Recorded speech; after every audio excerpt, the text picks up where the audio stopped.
Hello everyone, I'm very glad that you listened to my story. Please give me a follow and like the video if you enjoyed it. Feel free to comment and provide feedback so I can improve the sound quality. Yes, I will now continue the unfinished story. Chapter 27, First Crime Scene Revealed. The interruption arrived at Nina's apothecary. Aaron went to get the door like always. When he opened it to welcome their guest, he saw a short but muscular man staring back at him with interest. Behind him, there were a bunch of people. It looked like the short-statured man was their leader. This bunch seemed stronger than Dom's party to Aaron. But it also seemed that they were on edge regarding some trouble. Nina's apothecary. How may we help you? Aaron greeted them with respect. Hello, young man. Is Madam Healer inside? I want to talk with her regarding the patient she had treated a few days back. Sir, she's inside. Please come in. Aaron extended the welcoming greeting only to the short man. He understood Aaron's intentions and told the people with him to wait outside. He met with Nina before speaking out. Greetings, Madam Healer. It's a pleasure to meet you. Sorry to bother you during your work. My name is Lin Carr. I'm a D-rank hunter employed as a regulatory officer by Ozen Braveheart Hunters Association. My visit today is regarding an ongoing investigation. We know from our records that a hunter by the name of Dom Walker had sought you out for one of his members' treatment. The patient was poisoned by the Singrium rattlesnake through the air. Dom Walker is currently missing while the rest of his team's status is presumed to be dead, all except Matt. Our association has launched a formal investigation regarding the same, to confirm their status and proceed with other formalities. We also tried asking Matt but he says he wasn't exactly conscious after the poison started affecting him seriously. So I was wondering if you could shed some light on exactly what happened that day? And what was Dom Walker thinking about when he left your place? And was he alone when he left? I'll tell you what happened. My man Dom was digested alive by Reen who, as we speak, is sitting on the shelf as a coffee mug in my room. I'm sure he must have turned into a waste product by now. If Reen poops that is. Aaron said all that in his mind of course. Externally, he observed silence and looked at Nina. The latter just nodded and told Lin all that had transpired that day. Lin then asked about what potions were given to Dom and confirmed he was heading to Samar Lake as his previous intel had dictated. All right. Thank you for your time, Madam Healer. I was wondering if you still accept official on-field missions. I have formed a party that is waiting outside. We are going to Ozen Woods carrying multiple missions right after we leave your place. We don't have a C-rank party. But your share, should you choose to accept the mission, will be according to the C-rank party's pay. The healer's normal practices have been stopped. So I mustered some courage to ask if you could spare time for us. Lin said all that and bowed a little as a sign to show respect to a higher-ranked entity than him. He knew he was asking something unusual by wanting to avail the services of a C-rank healer while he and his party members were so much below her in ranks. Usually, a party's rank would be decided by the majority of its members' ranks. For example, an E-rank party would have more than 60% of their members in E-rank. The rest of the numbers can be filled by some more E-rank hunters if the party is lucky. Otherwise, the filler numbers would be occupied by F-rank members or even rankless members doing menial jobs. Dom's party was in F-rank because most of his team members were in F-rank, even when he himself was in E-rank. On that note, a team leader's status would usually be a rank higher than their party members. That means an F-rank party would normally have an E-rank entity serving as their team leader whereas an E-rank party would typically have a D-rank entity serving as their leader. In hunters and adventurers communities, it was considered rude to ask a higher-ranked entity to lead a lower-ranked party when the difference between their rank was this high. This would usually imply that the higher-ranked entity needs to carry their team members, should they choose to accept the offer. They would also be forced to accept the missions based on their team's rank and not on their individual rank.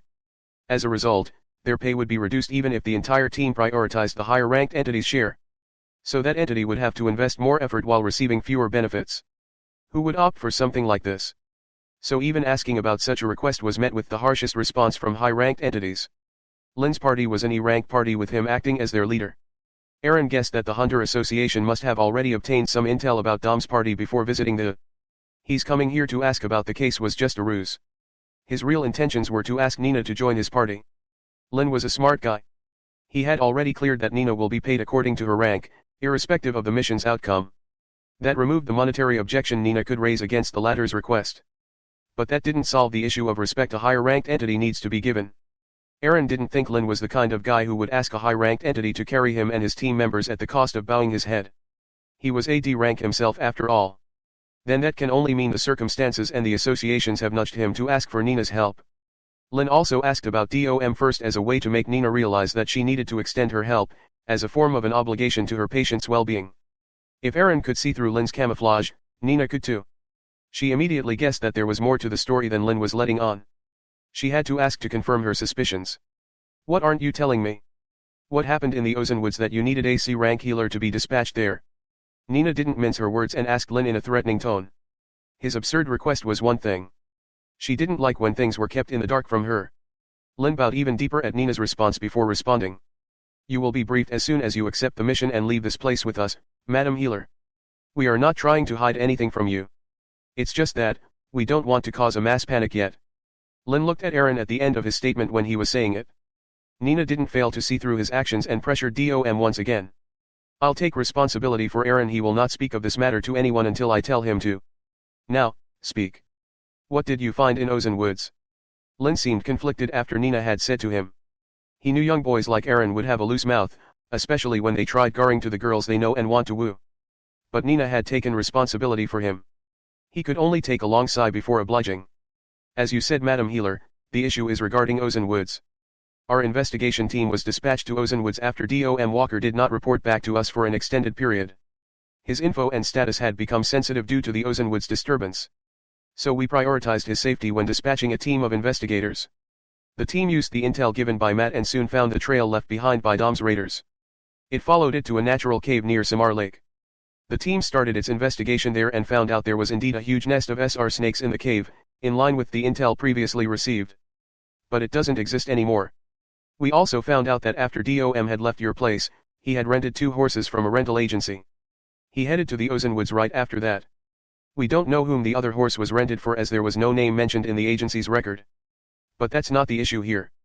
We also found out that Dom had successfully reached Elena with an unknown person and treated her out of her condition successfully.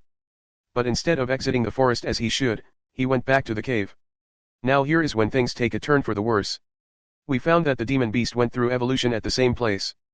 The members of Dom's raiders had their bodies vanish into thin air, probably because of it. But surprisingly, Dom and Elena also died at the same place, sharing their party members' fate at the same place, same way. We couldn't recover any of the members' bodies from the crime scene. The historians are also facing some problems casting their investigative spells. Therefore, we can't confirm exactly what happened to them. Our primary investigation also tells us that there's foul play involved. Because we found that someone had extracted a mana blessing of unknown rank from the deeper parts of the cave. We are still looking for the unknown person with whom Dom visited the woods for the second time. We believe they both are the same person. We are yet to find clues about them. Lin concluded till here and let Nina process the information. But she replied just as quickly. This is something the Hunters Association can deal with using their resources. It doesn't explain why you would need me involved in this mess, does it? Well.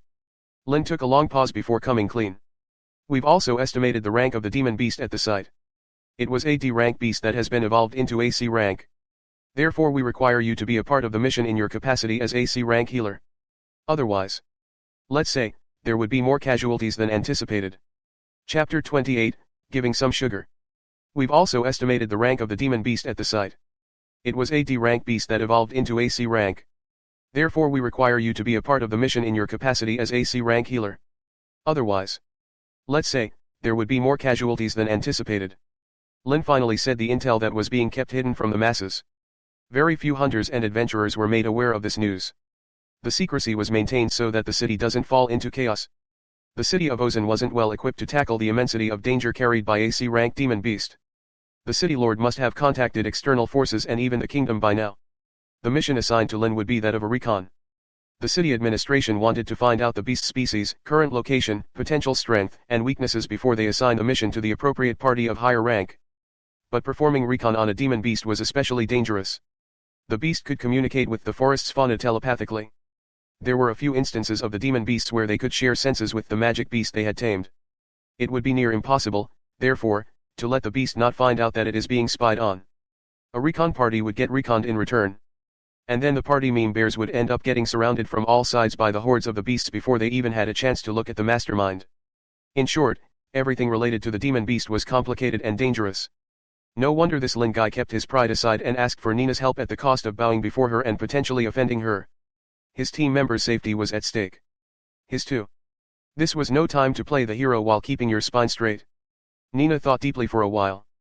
She had stopped taking on field missions due to a personal reason. She also had Aaron to take care of. She couldn't just up and go accepting missions, risking her life for better rewards and steady progress in her ranking journey anymore. But Nina understood the threat of the C-rank demon beast. An entire city like the city of Ozan could get wiped by the beast if they didn't prepare for it. The risk would have been much higher if the Ozanwoods had higher ranked magic beasts than their current estimated numbers. This limitation kept the risk factor relatively in control of the current administration. Otherwise, the city lord wouldn't have dared to keep the news a secret from the masses. I have stopped taking on field missions for my personal reasons and I'm not planning to change that anytime soon. But Nina finally spoke. Lin was disappointed by her first statement, but the word "but" gave him some ray of hope. It looks like I can't just remain a bystander in this situation. I have a few conditions to declare before I decide to help you though. I will refrain from taking part in any frontal clash. And my pay would be 2 times higher than the standard rate for my rank, class, and services. If you can agree to these 2 conditions, I'll come with you. Lin gave a smile of relief after hearing Nina's demands. He accepted them right away. The money was going to come from the association. Plus, a healer wasn't involved in the attack formations anyway. Nina's demands were within their range of expectations. Lin wasn't sure he would be successful making a C-rank hunter part of his group. But after this incident, when the beast dies and their group survives as a whole, they would inevitably get famous in the city for their accomplishment. Nina and Lin discussed some finer details about the upcoming recon while Aaron brought them tea. He gave a cup to Lin and the other to Nina right in her hands. While giving the cup, Aaron caressed her hand a little while smiling innocently. Nina was slightly taken aback by Aaron's uncalled-for touch before looking him in the eyes. She let him continue his caress though. Finally, she pinched his hand quickly before resuming her talk with the Hunter Association's regulatory officer. Aaron looked hurt by Nina's quick nip. With his slightly watery eyes, he looked at Nina as if she had embezzled money out of his bank account, before rushing into the inner sanctum of the shop. Now Nina felt bad for doing what she did. Nina felt like sending this short man on his merry way before following Aaron inside.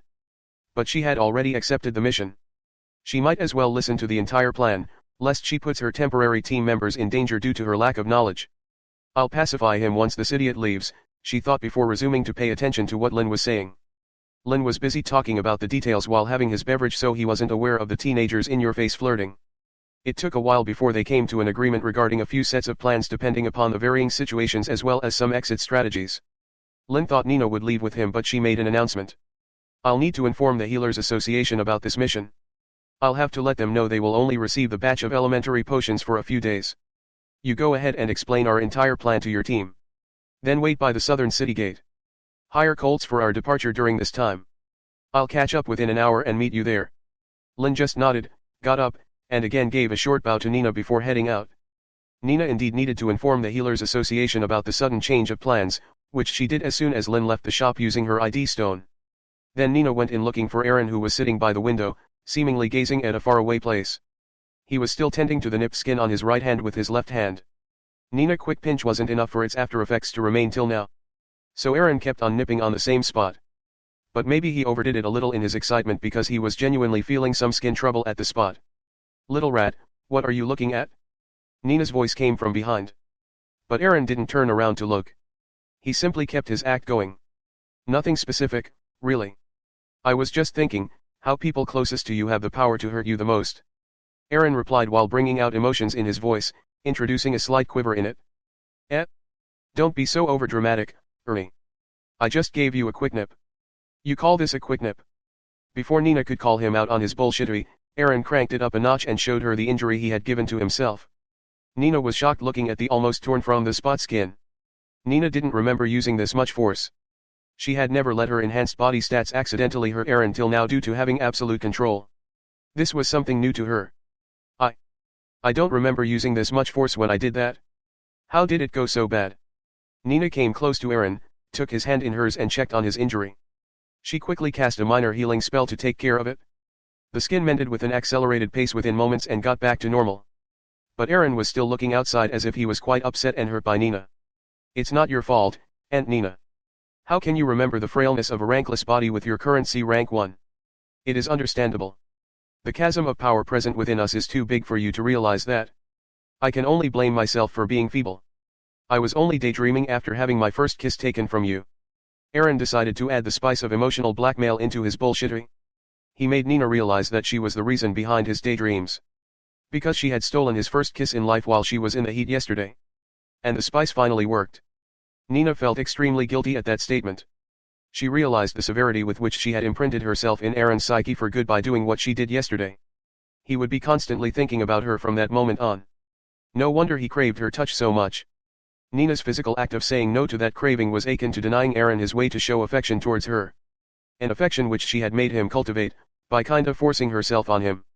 Plus, the severity of the injury made him realize the difference in their current power levels, which was directly related to the difference in their social standing. Nina understood that taking care of the injury she had accidentally caused wasn't enough. She needed to show an equal amount of affection to soothe Aaron's mood.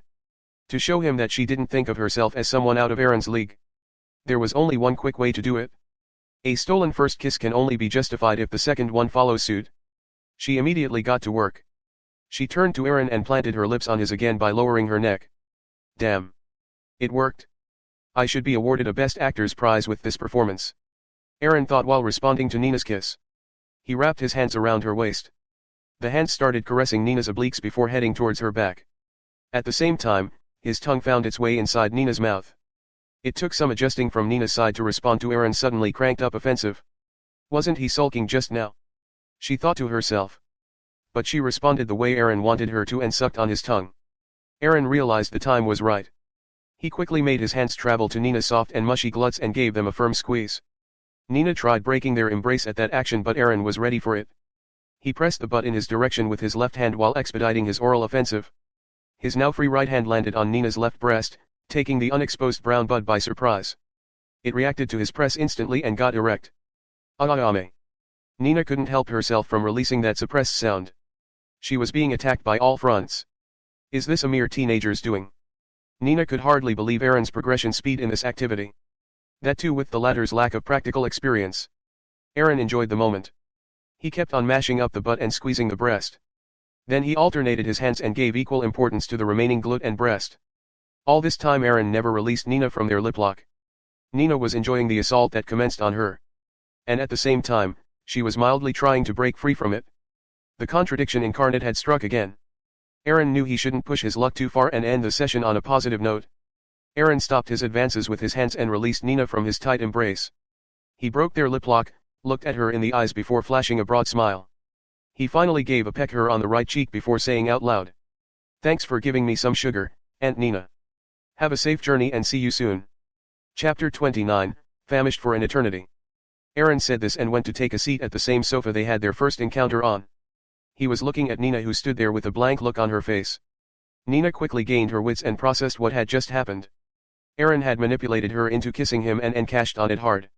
Nina rushed to Aaron to pull his cheeks as a punishment for his manipulative act. But when she approached his face with her hands, he just showed her the spot that she had just mended with her spell. Aunt Nina, do you want to injure me again only to mend me back with your spell? Aaron smirked at Nina while saying that. He had a good move to save him from her constant nips from now on. Injuring himself to get his hands on this trump card was worth it?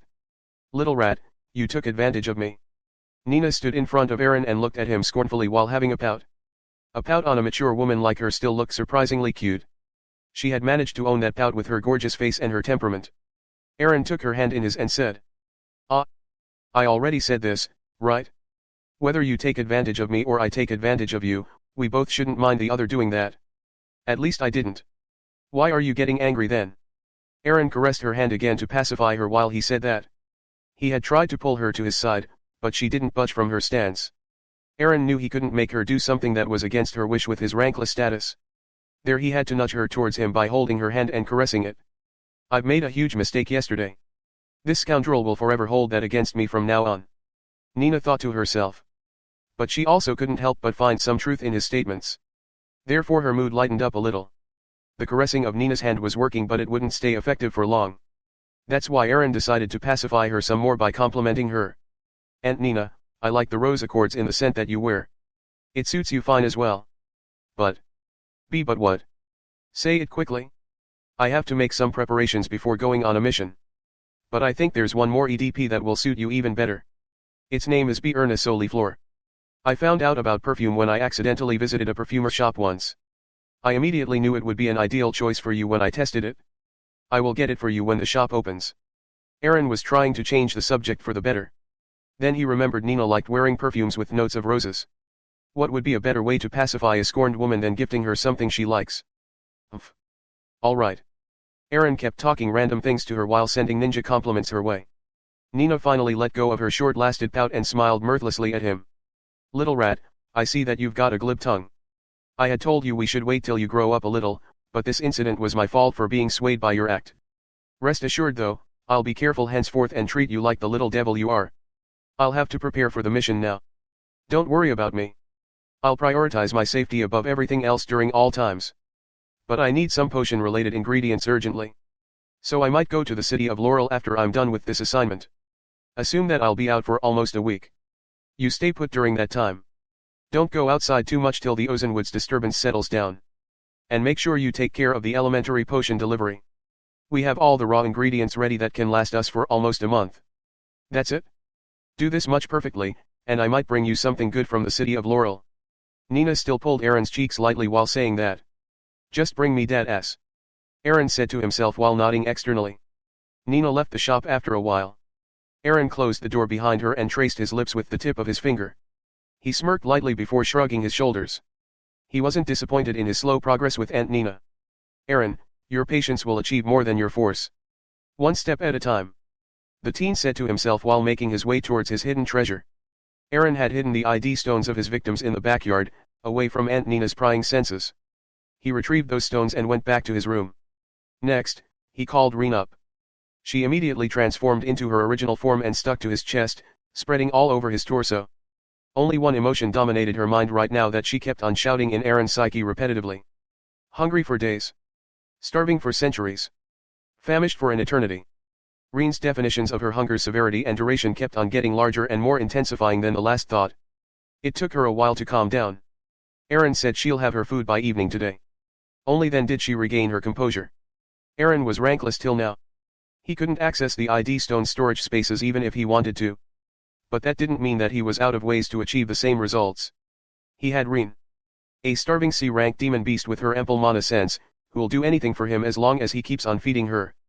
First, Aaron asked Reen to create an isolating shield with her mana sense to block any outgoing mana waves.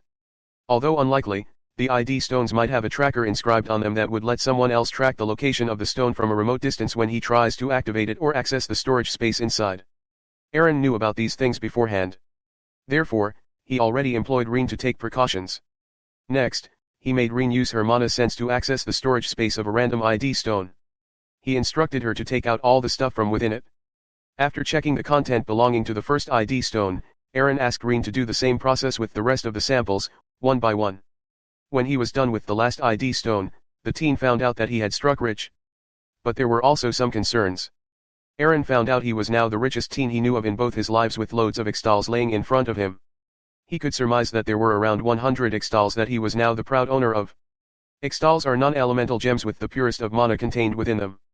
They can be man-made or be found in nature. Since the cost of manufacturing the extals would normally be the same as their original value, there was no use counterfeiting the items. The gems are used and employed in various ways. They are incorporated in making inscriptions, arrays, weapons, artifacts, potions, scrolls, and other various items and accessories, which are widely used by hunters, adventurers, potioners, inscribers, weapon masters, and artifact makers. That's why extals has been used as the most common form of currency across many kingdoms and empires. Since it had many uses, its value never depreciated over time. The currency was mainly used by ranked entities when they were dealing with other ranking personnel or buying ranked products. Extals could be exchanged with the kingdom's currency and vice versa in the kingdom's banking establishments spread across various cities and a few popular towns. Typically, the exchange rate would fluctuate among the kingdoms depending upon their respective financial conditions. But typically, even a single extal would be sufficient for a normal, rankless person to spend more than a few months in complete leisure no matter which kingdom they belong to. Aaron never thought that he would be having these many extals this early in his restarted life. The sum must be close to Nina's annual income, more or less. Furthermore, the various storage spaces also contain the money in the form of the kingdom's currency. Aaron figured that he wouldn't require Aunt Nina to sponsor him for a few years with this much amount of the kingdom's currency alone. Aaron continued looking through his loot for the time being. Apart from the 100 extals, he was now the new owner of some weapons, scrolls, potions, and a few artifacts he wasn't aware of how to make use of. Aaron could infer they all belonged to the F rank, only their tier differed. Stored within the ID stones were also random, rank-less items such as clothes, accessories, and even personal hygiene products belonging to both genders. But Aaron didn't pay them much attention. But the most important and concerning thing within those rankless items was a palm-sized, wooden-like token that had unique insignia etched on it along with the word Ozen written below it. It was a city lord's token. That could only mean one thing. Aaron had killed someone belonging to the Ozen city lord's family. Chapter 30, Second crime scene revealed. Aaron had killed someone belonging to the city lord of Ozen's family. Aaron already had a doubt when he found out the amount of money and riches he had now gotten blessed with. That blessing was also a form of curse. Being this loaded can only mean you belong to a family that has direct access to some big organization's finances. Although the city of Ozen wasn't that big or considered rich when compared to the other renowned cities, it still had a considerable amount of population. With population came taxes. And with taxes, you could funnel the money into your coffers before it goes into the kingdom's treasury. And the city lord's family had granted this much amount of money to an F-rank personnel. That meant their existence was quite special within the family. Aaron now had a headache. Aaron couldn't distinguish between the ID stones to figure out who belonged to the city lord's family. The said stones pretty much looked alike with a few inscriptions differing from each other. There were also a few ways to find out the owner of the ID stone, but they all required activating the stone and opening its communication channel, which Aaron wasn't foolish enough to do. Aaron guessed that nobody from Dom's raiders was related to the city lord. Otherwise, it would have caused massive movement within the city by now. That only left Isaac's party. Aaron guessed either the smart-ass or Isaac himself were related to the city lord of Ozen. No matter who turns out to be the city lord's family member, the eventual revelation of their deaths will add to the Ozenwood's disturbance. Aaron felt troubled because of the potential repercussions coming his way if he was somehow unlucky enough to be linked with the crime scene despite him taking all the necessary precautions. But he didn't regret his actions. He had already tried avoiding the clash with Isaac's party. It was them who had pushed him into a corner. He could only retaliate afterwards. What should I do now? Do I bet my chances on not getting discovered? Aaron thought to himself. Even if he didn't leave any tracks, it was always better to prepare for some contingencies. Aaron needed to find a scapegoat that could take the blame for everything that had happened in the forest because of him. Then he looked down at his chest and saw Reen just moving randomly all over it. Aaron found his scapegoat. Not within Reen. But someone she had ingested alive. He will make use of Dom Walker again and wring him dry even after his death. If the residue of Dom Walker's ghost was still here around his killer, he would have cursed Aaron till his last and future 7 generations. Fuck you and your wise parents for leaving a vile creature like you to your devices. I already died by your hands. But that was not enough. You wiped my party out, took everything from us, didn't even give me a proper explanation for my death, and made your beast eat my body alive. And now you want to even frame me for something you are guilty of? Why don't you just travel back in time again and tell my parents to use protection, huh? Arg. One could assume the ghost Dom would say to Aaron with a lot of yelling. Before Aaron could implement that plan though, he needed to train Reen enough to pull this thing off. Aaron had an entire week to himself. During this week, the morning would be busy making potions for the scheduled deliveries. From afternoon onwards, he could train Reen and himself. He only hoped that the bodies of Isaac's party would take long enough to get discovered. 2 days later, an E-rank party of 12 plus 1 members could be seen traversing through the Ozen forest. The +1 was an irregular member in its ranks that stayed at the back of the party's formation. This member was C-rank healer, which made them the highest ranked entity in the group. This was Lynn's party with Nina tagging along with them. Despite all their grim expectations, the eventual catastrophe didn't arrive their way during these 2 days. The magic beasts behaved normally and most of the beast hordes had gone back to their previous positions. It was as if the demon beast didn't live in the woods anymore. Lynn's party also cross-checked the cave for some more clues but ended up only confirming the previous assumptions. Nina didn't have a chance to shine. Nobody got so injured that they needed her to step in. The party already had its assigned healer. Even Nina was confused about the whole thing. Her instincts were telling her that although there were a few magic beasts they should be aware of, no beast would be strong enough to stop their retreat if they decided to do so. For 2 days they were checking various sensitive regions within the forest. But they found no trace of the demon beast, the person who came with Dom, or any of the Dom Raiders members' dead bodies. Lynn felt that it was a waste of time and resources to continue any further. They could only report to the authorities that the demon beast's danger has been averted for the time being. After completing a circuit, the team returned to Samar Lake, from where it had started its search. They were about to take the usual way out when the ranger of the group found some traces of someone taking an odd route. With his ranger-specific skills, the ranger was able to follow the faint trail left by an unknown person.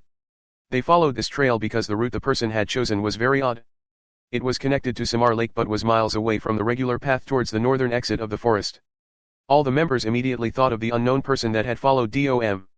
The most bizarre thing about that person was that the historian class members' spells indicated that the person was rankless. But none of them would believe that to be the case. A person witnessing such a deadly event that involved AC rank demon beast, Dom Walker, and the magic beast hordes can't be a rankless mortal. Therefore the only conclusion they came to was that person's prowess was beyond a historian's rank. Usually, a historian class hunter would not have many battling talents available to them, but they made up for it by the unique skills they get to use. Plus, the historian in Lin's party was using a limited use artifact to know about the unknown person. Still, all it could tell them was the answer they had gotten beforehand, that the person was rankless. A person capable of interfering with the E-rank historian's skills and artifacts of that kind would have to at least be a C-rank entity or beyond with a specific set of resources. This was an unusual discovery. They had to follow this trail now to know about that person. Eventually, the trail led Lin's party to an open area within the forest. The first thing that assaulted their noses after coming close to that area was the rotting smell. They knew that they had found a mini battlefield with casualties ahead. The area was isolated and away from usual routes picked by the rangers. So nobody would be able to find these bodies if they were not specifically looking for them. These bodies would only be found with a grid-wise search if they didn't follow that unknown person's trail. When Lin's party members were close enough, they could see vultures feasting on a bunch of bodies. The bodies had already been swept clean off of their meat by the ugly-looking birds. Only a few chunks were left, for which the vultures fought tooth and nail amongst them. The bodies still had their clothes on them, albeit now torn to shreds. The party members scared the vultures away before closing in on the cadavers that had most of their bones out in the open. All the party members were veteran hunters, so nobody would even flinch at that sight. Or so they thought until Lin was seen shaken by looking at two particular bodies. He couldn't help but release grief-laden roars when he identified those bodies. Isaac. Ralph. Chapter 31, The Most Unranger-like Ranger. Lin quickly approached Ralph's body. He didn't touch the cadaver for the fear of disturbing the crime scene and making the historian's job difficult. But Lin observed the clothes and skeletal structure closely, confirming the body's identity for good. He did the same for Isaac's body. And only then did he stop in his tracks and close his eyes. Lin's party members and Nina could see Lin getting emotional over the bodies. They figured he knew them personally. So they didn't disturb him. Sometimes all a man needs to deal with his grief is some uninterrupted quiet time. Linkar was not a regular party leader of the party he was currently leading. He had a close connection with Ozen Braveheart Hunters Association. That's why he was given free reins to act within the association, serving as a regulatory officer. In exchange, he would take up the association's sensitive missions, ensuring they reach their ideal conclusions. Likes of which he was currently involved in. Linkar served as a regular lecturer at the LA Academy. He just had taken a break from that profession to look for opportunities that would allow him to continue his ranking journey. But Lin wasn't the only one that belonged to the LA Academy. The academy Aaron was soon going to get enrolled in. There were a few students of the academy as well, currently serving as fast food for the vultures. That's right. Isaac's party was made by last year's students of the LA Academy. They had come here to complete their on-field experience program. Ralph Carr was the son of Lin's elder sister. His sister had divorced her husband and retained her family name. Ralph carried the name Carr as a result of being with her. He was Lin's family. Ralph was a very bright man. He was smarter than most people his age. His IQ and EQ both were top-notch. And his ranking journey had started smoothly. In short, he had all the qualities that were needed for someone to keep on breaking through their ranks. Ralph was the one Aaron referred to as the smart-ass. He was also the last one to get killed by the latter. Isaac was the reason the group had come to the city of Ozen to complete their on-field experience program. Isaac Ozen was the grandson of Eisen Ozen, the current city lord of the city of Ozen. Eisen also served as a baron in the kingdom of Edinburgh. Therefore the city lord's title became hereditary to his family. Why would you look for some other place when you have your grandfather helping you out with your assignment? Isaac, therefore, had come home and brought his friends along to make their life easier as well. But this only lasted until Lin came to the city of Ozen for his work. When Lin saw that his academy students were just lazing around under the guise of the on-field experience program, he was just inches away from requesting for the involved students' expulsion. Lin would have proceeded further to apply for an expulsion even when he knew the group had his nephew Ralph within it. But Eisen intervened and put some pressure on him. In the end, both the parties had to settle for a compromise. Isaac and his friends would have their grades lowered for the program by Lin. They will also have to take the program seriously and serve as regular hunters in the Ozen Braveheart Hunters Association. Lin served as a regulatory officer in the Hunters Association. So it was easy for him to keep an eye on these brats who were looking to skip hard work. Then the Ozenwoods disturbance started. The city and kingdom sanctioned missions were starting to get distributed. Isaac's party was allowed to select the simplest mission they could find. Lynn wanted them to work hard but not die doing it, after all. Isaac's party was only supposed to enter the woods from the northern side, trace the map that they had been given, and reach Samar Lake while observing the altered patterns of demon beasts population that they found in their way. The northern side of the forest was relatively less chaotic than other parts during the disturbance. It was the simplest form of on-site data collection mission. No big deal, right? But Isaac managed to FCK that up too. He was the party's ranger. He led his friends to a different route, and eventually to their deaths. Coming back to the present. When Lynn realized who these corpses belonged to, he was feeling multiple emotions at the time. First, he felt guilty for making the students take their experience program seriously. Second, Lynn felt extreme grief for the death of his highly talented nephew. Third, he cursed Isaac and his whole family for being so careless and incompetent. That birdbrain was the party's ranger. He had one fucking job. But he had led his friends to the site, in the middle of BTTFCK nowhere. Lynn had seen the route the party was assigned to. They were nowhere near that route when they decided to come here. How unranger-like a ranger has to be to choose this route. Lynn thought the world should now have a scale from Isaac 1 to Isaac 10 to describe the worst lot of rangers, with Isaac 10 being the guy's replica. And finally, fourth, Lynn felt some repercussions coming his way and the back of his neck felt cold at the thought of it. Lynn was the one who had insisted on the group completing their program sincerely. But he never thought that Isaac's party would manage to die even on the simplest of missions in the whole disturbance. Not just die. This was a complete party wipeout. Even if it was the Rangers' mistake, Lynn will be blamed now for all their deaths at this stage. And no matter what explanation he gave and how logical they sounded, it wouldn't lessen the amount of SHT that was heading his way. I shouldn't have let Ralph mix with this birdbrain. This was all my fault for not intervening in their friendship sooner. Ralphie, no matter how smart you were in other aspects, you were fucking terrible in choosing good friends. Lynn thought all that when he had his eyes closed. When he opened them up, the D-rank hunter had gained his clarity back. He made his way back to his party and told them about the bodies' identities. Lynn's party and Nina were shocked by Lynn's revelation. Isaac Ozan had died in this area. They had heard about the city lord's grandkid attending the LA Academy. They weren't aware the kid was taking part in missions related to Ozanwood's disturbance. The party first secured the area. Then they let the historian find clues about the incident with his skills. They were sure that the unknown person who came with DOM might have had something to do with this. It was through following his trail did they come across the gruesome site. The historians had some of the weirdest spells. It was thanks to one such spell, the party was able to see the condition of the bodies right after they died if the bodies are not older than a certain period. The spell would simply project the visuals right over their dead bodies. The party members could now see the body's immediate conditions post-mortem. But when the group got to Selena's visuals, they had goosebumps. Selena died with her larynx in her hand. But in the end, she smiled. Each member thought that she was looking at them when she smiled. Like she was peeping into the future and mirthlessly smiling at them, ridiculing their efforts of finding the one responsible for this event. Which vile creature kills in this way? Handing the larynx of its victims to their hands. Nina couldn't help but ask this question, to nobody in particular. Another from the team continued that line of thought. And this Ralph kid also died a horrible death. He must have died last, judging his position away from the rest of the bodies. I think the killer had a score to settle with Ralph. He killed the kid by making him experience his head getting crushed right after witnessing his friends getting killed in front of him.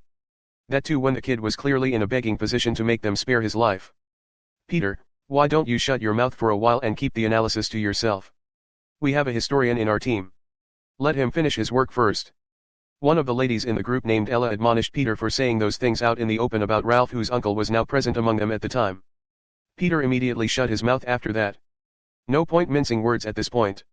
The historian finally said while looking in the air and thinking about something. Peter's analysis is right. It is almost spot on. But I'm not sure if a person killed these guys. What do you mean? Lynn couldn't help ask this the historian. Well, I can't see most of the details. But, what I am sure about is that there's a demon beast involved at the crime scene. Chapter 32, Wrong Ideas. There's a demon beast involved at the crime scene. The historian finally dropped the truth bomb on everybody. The members were stunned first, before feeling puzzled and then horrified when they all arrived at a single conclusion. Someone has tamed the demon beast and is now on a killing spree. It was a very grim piece of news. The person that tamed the demon hadn't come out in the open yet. That narrows down the status of that person even further. That person was a rogue entity. Is the tamer the same person we've been following the trails of? One of the party members asked the historian. Not sure. It looks that way, but it is difficult to tell at this point.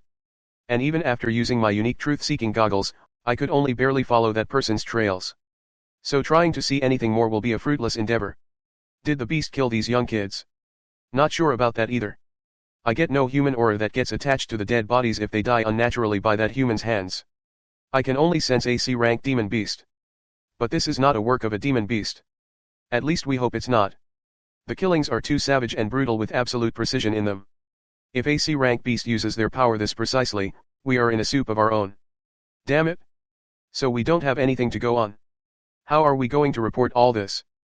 Peter voiced his frustration. Ella continued. For now, we should focus on preserving these bodies so that we can give them a proper burial in the city's burial grounds. All the bodies can be processed for emergency burial, except one. Isaac's. I'm sure the city lord will conduct a procession for his last rites. Everyone present at the scene was a veteran hunter by now. They knew death was part of the deal in their line of work. The entire world was riddled with so many risks, no matter which profession you choose. But their job took the cake of being one of the riskiest. Therefore, as a hunter goes through life and death crises time and again, they become immune to the mortality around them. Or to more be precise, as immune as they could get without getting washed over by emotions. Even Lin recovered from this event shortly afterwards. And this was despite the fact that he knew the students personally, with one of them even being his nephew. His last thought about their deaths was his well-being and how he can get away from any possible repercussions. Lin's party knew this incident would now be prioritized over everything else by the city lord. Even they, the finders of this crime scene, would be grilled for a while. Therefore, everybody needed to get their stories in check even when they were speaking the truth. The party decided on their next set of plans. And it did so by standing right in the middle of the crime scene. Without caring about the bodies or the smell. Meanwhile, at Aunt Nina's apothecary, Dom Walker was walking oddly and nakedly in the open space of the house's ground floor. It was so odd that one would replace his Walker surname with Crab Walker. The spectators would even overlook the fact that Dom was naked after witnessing his inhuman stride. He was making steady progress though. At least today, he didn't try to plop or skate his way towards Aaron, who was standing at the far end of the open space. Dom Walker wasn't walking the earth again. Sadly, there were no second chances for him in this world. It was Reen shape-shifted into Dom's form. She had been practicing bipedal walking under Aaron's guidance. But that was not all. Iruun. Kuu. Me, Njaya. Reen spoke some gibberish in Dom's voice. The first word was probably her calling out Aaron by his name. He wasn't sure about the second word she had spoken though. She can walk and run fine after another 2 days. But she'll be busted as soon as she opens her mouth to speak. There's no quick solution for that. I'll need to keep her mouth shut for the operation. Aaron scratched his beardless chin. He was thinking about his plan to frame Dom in everything that he has done so far. He needed to take steps carefully while ensuring there are no loopholes. Guiding Reen wasn't that difficult. Aaron only needed to send his thoughts as feedback on her progress and she would show improvements in her next attempts. He also told her to coat his entire body and walk the space while being in that coating, looking like a devil that became the Grim Reaper of Isaac's party. He had asked her to pay attention to every muscle contraction and expansion that happens in the bipedal walk when he does it. And now he just asked her to mimic everything. Reen would get most things right but end up missing a few. But that too was slowly being ironed out by both their efforts. For her language training, Aaron decided to speak his words while sending thoughts her way at the same time. And he told her to do the same whenever she wanted to communicate. And he'll correct it whenever she'd make mistakes. That way, she'll grasp the language quickly. There was no chance of miscommunication even if Reen doesn't quickly understand the meaning behind a certain word Aaron says or misspells a word to him. The thought-sharing channel was still open between them. Reen, just break down your words if you can't speak them in one go. Just say er first and then n. Same with coming. Try saying ko, me, and ng first before thinking about joining them. Aaron spoke to Reen verbally as well as mentally. The Dom-looking demon nodded and tried it again. Er. N. I am ko ming hun. Gry. Phi. D me.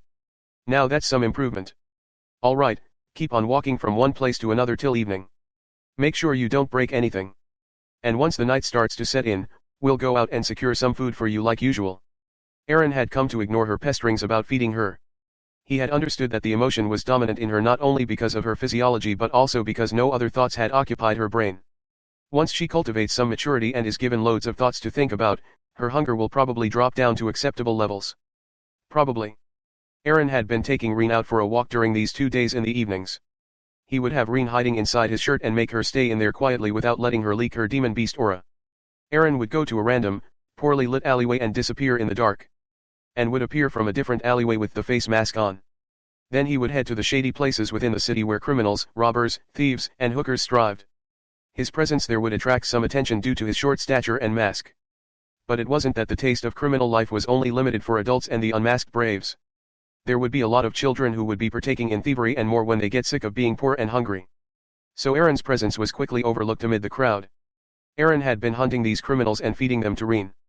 Not because he liked serving vigilante justice, but because the criminals' disappearance wouldn't get investigated that thoroughly. Aaron and Reen had killed 7 such criminals during these 2 days. It was their 3rd day. Reen's hunger bout was showing signs of being satiated. After this feeding session, she'll probably complain for the upcoming days. Aaron was walking outside the gambling den now. It was in the form of a poor excuse of a diner and bar with drunk and about to get drunk patrons packed to the brim. Aaron didn't go inside. He didn't have to. He just wore a single rankless pendant he had gotten from one of the ID stones.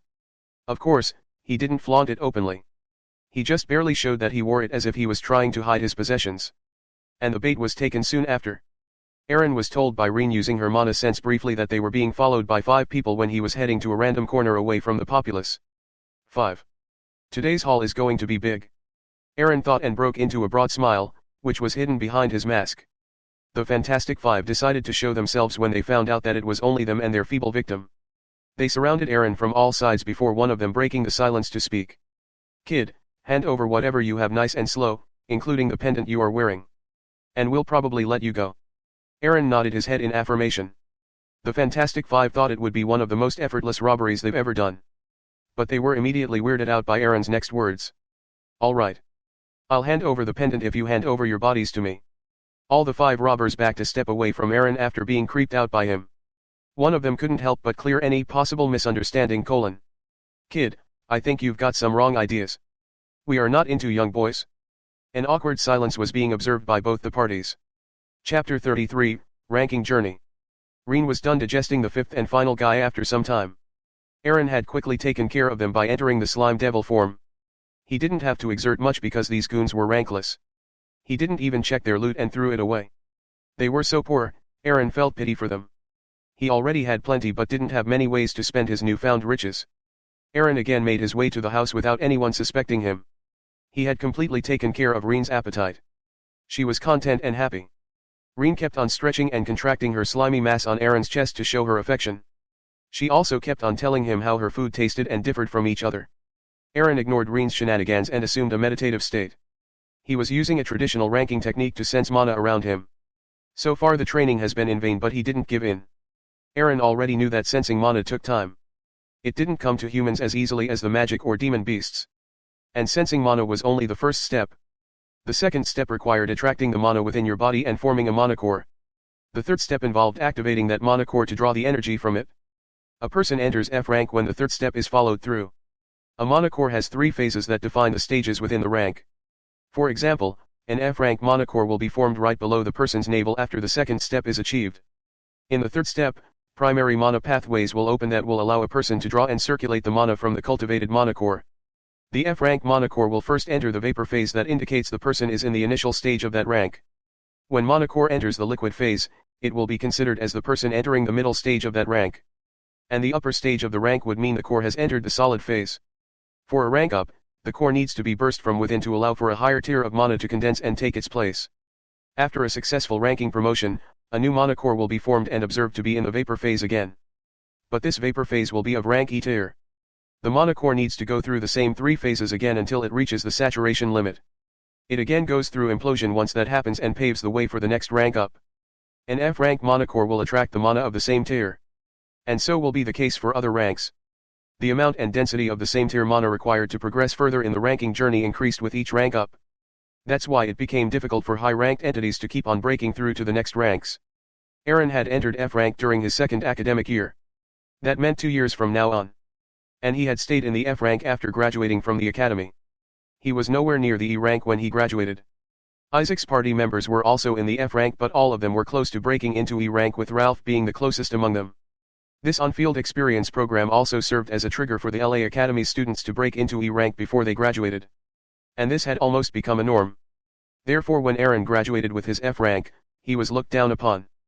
But Aaron had decided that he would enter F rank before he even attends the academy. He had less than a month, but he predicted that it was still doable with the right resources and determination.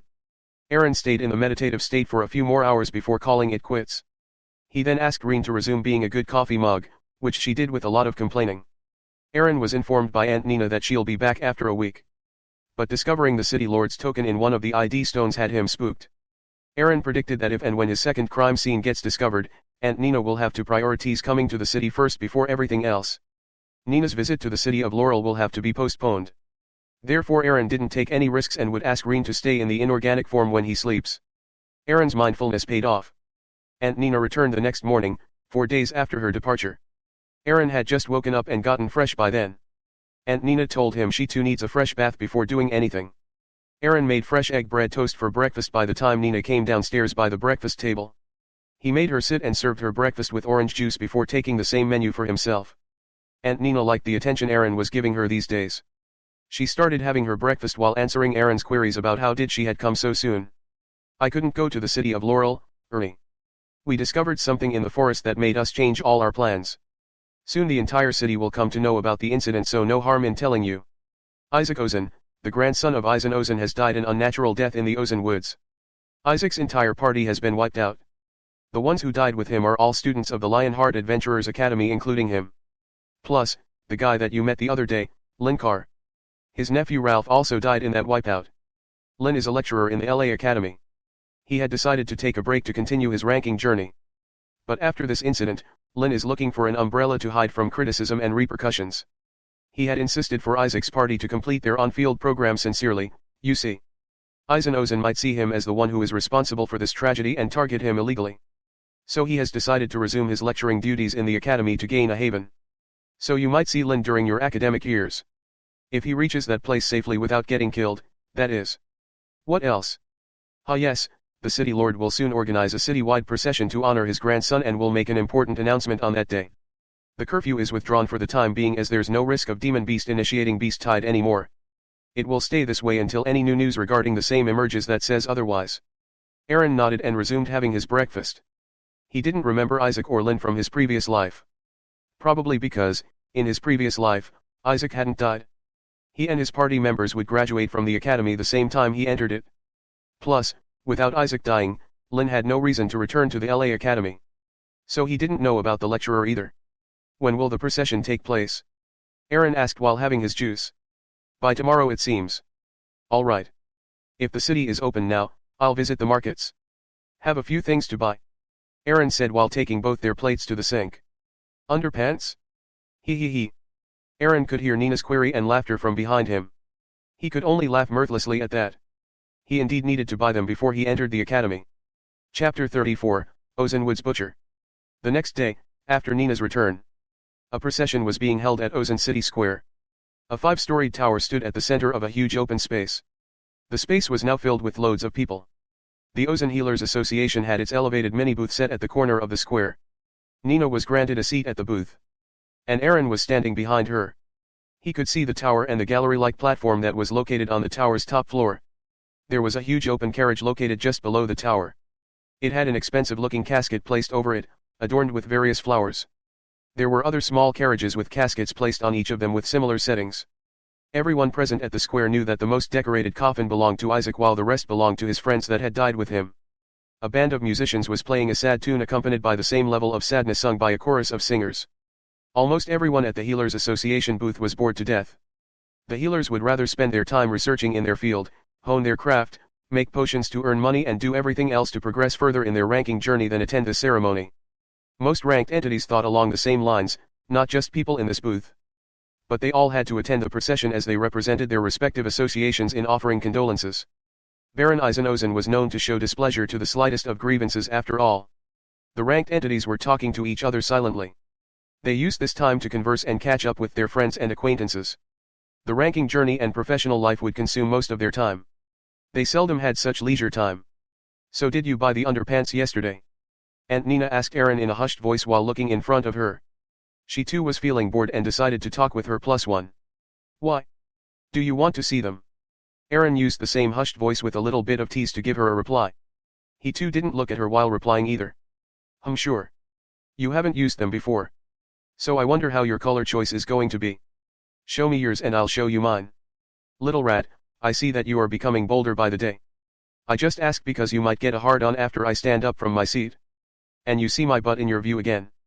It will be embarrassing for both of us if that happens, you see. Ha! You don't need to stand up for that to happen. Your presence and a little bit of my imagination are enough to get a hard-on. Don't worry though. I have worn the underpants. There would be a slight bulge that'll go unnoticed if I were to have a boner now. I see. Good for you, Ernie. I can stand up without any worries then. Hee hee hee hee. Nina suppressed her chuckle by keeping her hand pressed against her mouth. She was having fun teasing Aaron. But Aaron wasn't one to back down either, especially when it came to matters like these. She heard his counter next. Yes. Stand away and make my day by all means. You can also walk a little ahead so that I can see some of that jiggle physics. That would be so much better to watch than this boring procession. No, scratch that. That would be so much better than watching anything for that matter. By the way, I have worn dark blue underpants. What's your color today? I guess it's only fair that I tell you after knowing about yours. Today's color is black. Did you start imagining already? Why don't you look at the bulge that has formed in my pants just now and tell me? Nina looked back briefly and saw what Aaron asked her to see. She again suppressed her chuckle and resumed her earlier posture. Before she could reply to Aaron though, she noted the music and chorus quieting down. She knew the main event was about to start.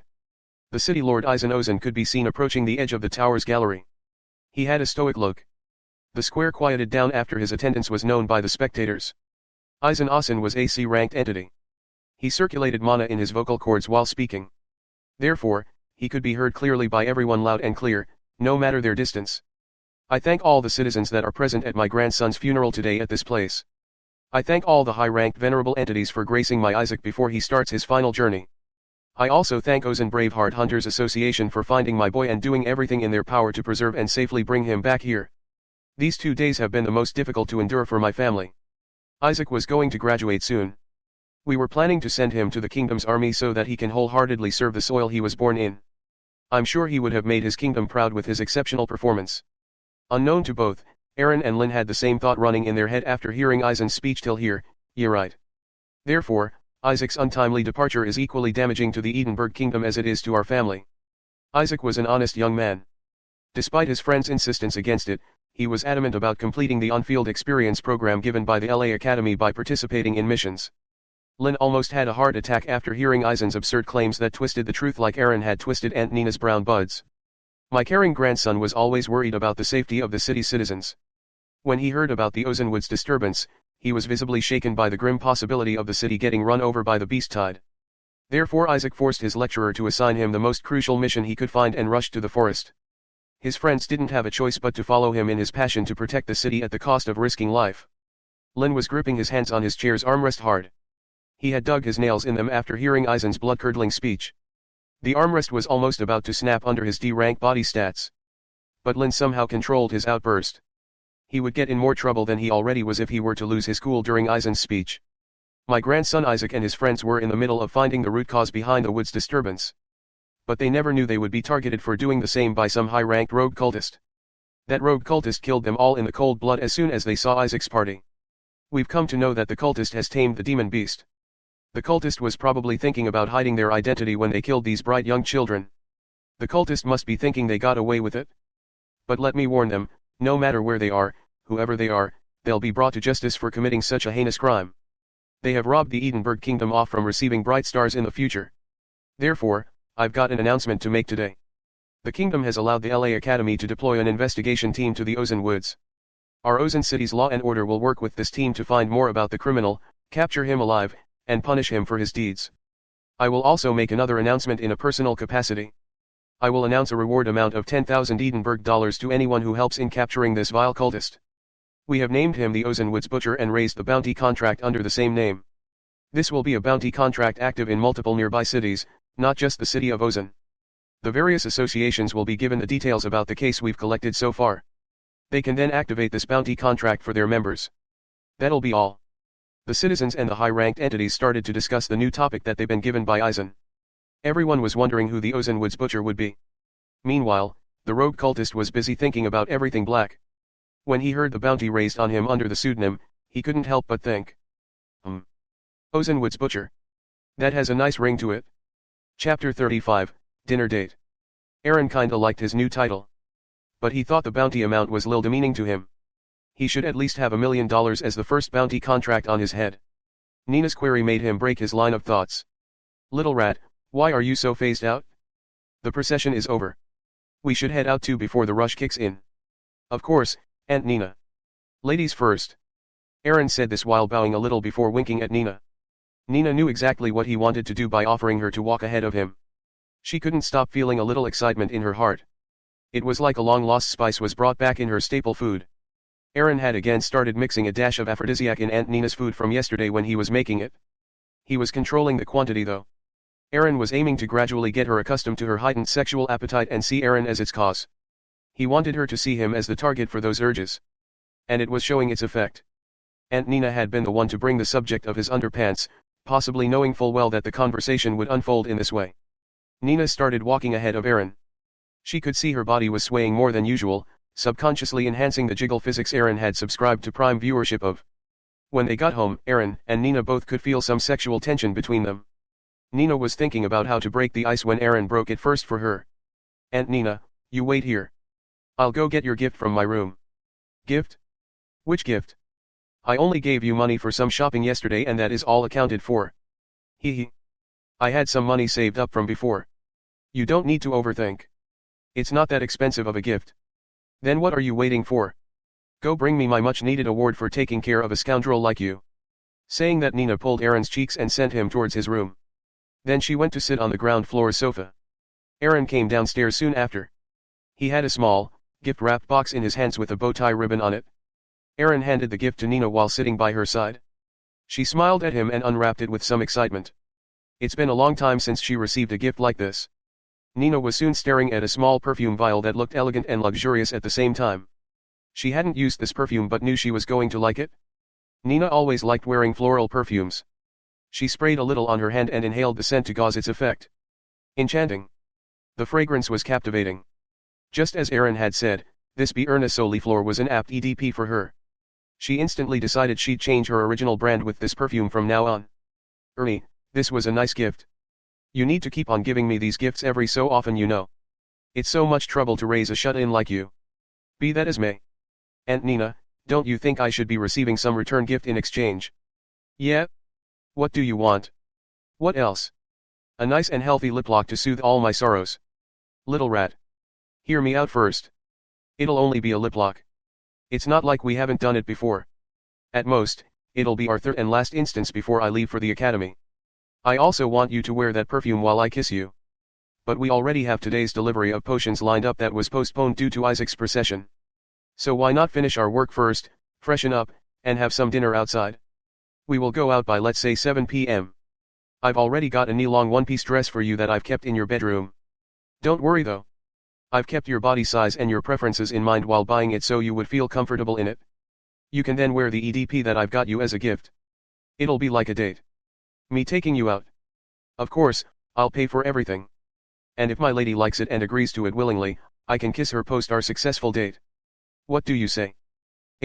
How did you get so much money? Did you sell something from the house? Nina started looking around the house as if to check if something was missing. Huh? How little do you trust me, Aunt Nina?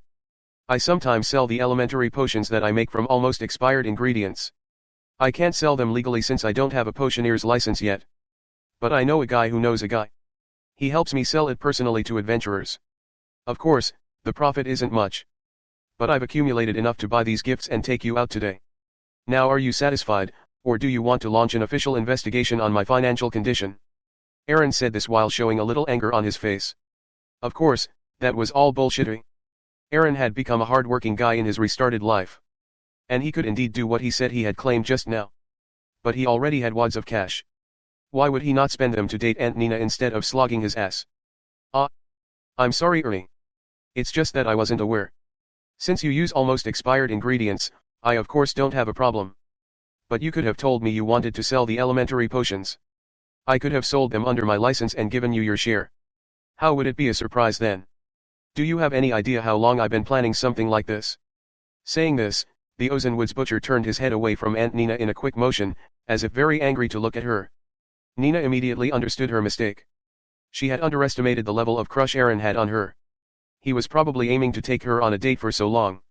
She quickly took Aaron in her embrace, kissed her on his cheeks before continuing. All right? All right? It's a date. I'm excited about the evening you've planned for us. So I'll go check the dress out. You also need to wear something nice, mister. Otherwise, you'll get kicked by the restaurant owners before they allow a poorly clothed brat like you to have dinner with me. Hee hee. Saying this, Aunt Nina went upstairs to check out her new dress. Aaron smirked a little before putting on the apron and approaching his lab desk. Aaron knew Nina would like the dress, because she had brought the same dress when he had come to visit her once in the past. She had said then that this was among her top favorites. Aaron used that little piece of information to score some brownie points with Nina. As expected, Nina came downstairs looking happy. The dress was just the right fit for her. The dress style was elegant, but it accentuated her hourglass figure. She hadn't worn dresses like these for years now. And she was excited. When Nina came down, Aaron had already started working on his batch of elementary potions. She too started working immediately, lest they get late on their date. It was almost 6 p.m. when Aaron and Nina were finished with their deliveries. The Ozenwood's disturbance had quieted down. So there was no need to produce extra potions. But since the association had paid in advance for expedited deliveries, it expected them to be on time. It was now time to get fresh. Both of them retired to their respective bedrooms. When they got out, both Aaron and Nina were ready for their first date. Chapter 36, A Night to Remember P1. Aaron and Nina were ready for their first date. Nina had worn the violet dress and the perfume Aaron had gifted her. She looked stunning. Her shapely curves were aptly accentuated by the dress without going skin-tight on her. It seems that Aaron knew about her measures to a T. Aaron had worn a simple yet elegant dark blue jacket over a white casual shirt. The black formal trousers complemented his overalls. Nina was surprised. Aaron had always worn casuals no matter the occasion. But today, he had taken efforts to dress up. He was out to impress. "Lady, can I call you just by your name tonight?" Aaron asked Nina while holding his open palm in front of her. Nina gave her hand in his and replied while flashing a beaming smile. I'll allow it. I'll also try not to call you little rat tonight. I'm grateful. So Nina, tell me, are you ready for a memorable evening? I am, and looking forward to it. Where are we going? It's a reservation-only restaurant that goes by the name Soirée Gracieuse. I have reserved a table for two. A carriage will come to get us within a few minutes. My, Ernie. You have planned everything for tonight. But are you sure your sleeves are warm enough to eat at Soirée Gracieuse? You know its rates, right? Nothing is too expensive when it comes to spending it on a beautiful lady like you. And you don't need to worry about the prices. I've taken care of everything. All right. I'll leave everything up to you then. Aaron and Nina reached at Soirée Gracieuse. They ordered a sumptuous meal. Nina also witnessed Aaron knew about the dishes she hadn't even heard the names of. It made her wonder where he learned these things from. It wasn't that Aaron had eaten out at posh restaurants in his previous life. He had worked in the back kitchen of one such establishment for some time. That's how knew about the dishes made there. Aaron and Nina had a ball savoring the exotic dishes and taste testing the finest of beverages. Aaron was a minor so he couldn't drink alcoholic drinks. But he had ordered a vintage wine for Nina who gulped it down one sip at a time with a small slab of cheese. A rankless wine wouldn't affect Nina. Therefore Aaron had paid a premium amount and ordered a wine made from C-rank ingredients, which had the potency to affect an entity of the same rank. Such a wine would spell instant death or harm to rankless and low-ranked entities. Nina was feeling slightly intoxicated due to the wine. Her cheeks had tinges of red and she was feeling lightheaded. The dinner was done. Aaron and Nina had returned home. Aaron wanted to take her to explore the city but it seemed the wine was a little too strong for her taste. She insisted they return home. Aaron took Nina to her bedroom and brought her a glass of water to drink. He asked her calmly after seeing her settling down. How was it, Nina? Did you like this evening? Yes, Ernie. I loved it. It's been years since I could unwind like this. Thank you for a wonderful evening. The wine was too strong though. I'm still feeling giddy. Now I'd like nothing more than to just lay in my bed and float myself to sleep. He. You are forgetting something, my lady. Aaron looked at her and gave a playful smile. Ah. The kiss. Ernie, tonight may not be the best time. I've already had so much to eat and haven't brushed. Plus, I'm not in my right senses. Maybe tomorrow. That was the plan, my sweet summer lamb. Aaron said in his mind while wearing the mask of injustice on his face. That's not fair, Nina. A date should end on a good note. And what better conclusion than a kiss from a gorgeous lady like you? He. Am I that gorgeous to you? You must be exaggerating. Aaron didn't need any extra push. He started praising Nina with his glib tongue. He kept on talking about how important and beautiful she was in his eyes. Nina was getting emotional and happy at the same time. Ernie. Come here, you little rascal. Nina finally gave in. Aaron was embraced by Nina tightly. The fragrances of Aunt Nina's natural bodily musk, Beerna Soliflor, and vintage wine quickly entered his nostrils. Nina took the initiative to kiss Aaron on his lips. The latter responded in kind. He didn't wait for long before turning it into a French kiss. Aaron soon started fondling Nina's breasts and perked up brown buds. That sent Nina on an edge she was already heading towards.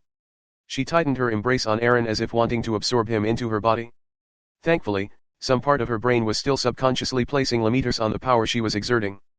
Otherwise, Aaron would have been hugged to death. Aaron knew the time was ripe to make huge progress with Aunt Nina. He started to make use of his magic hands.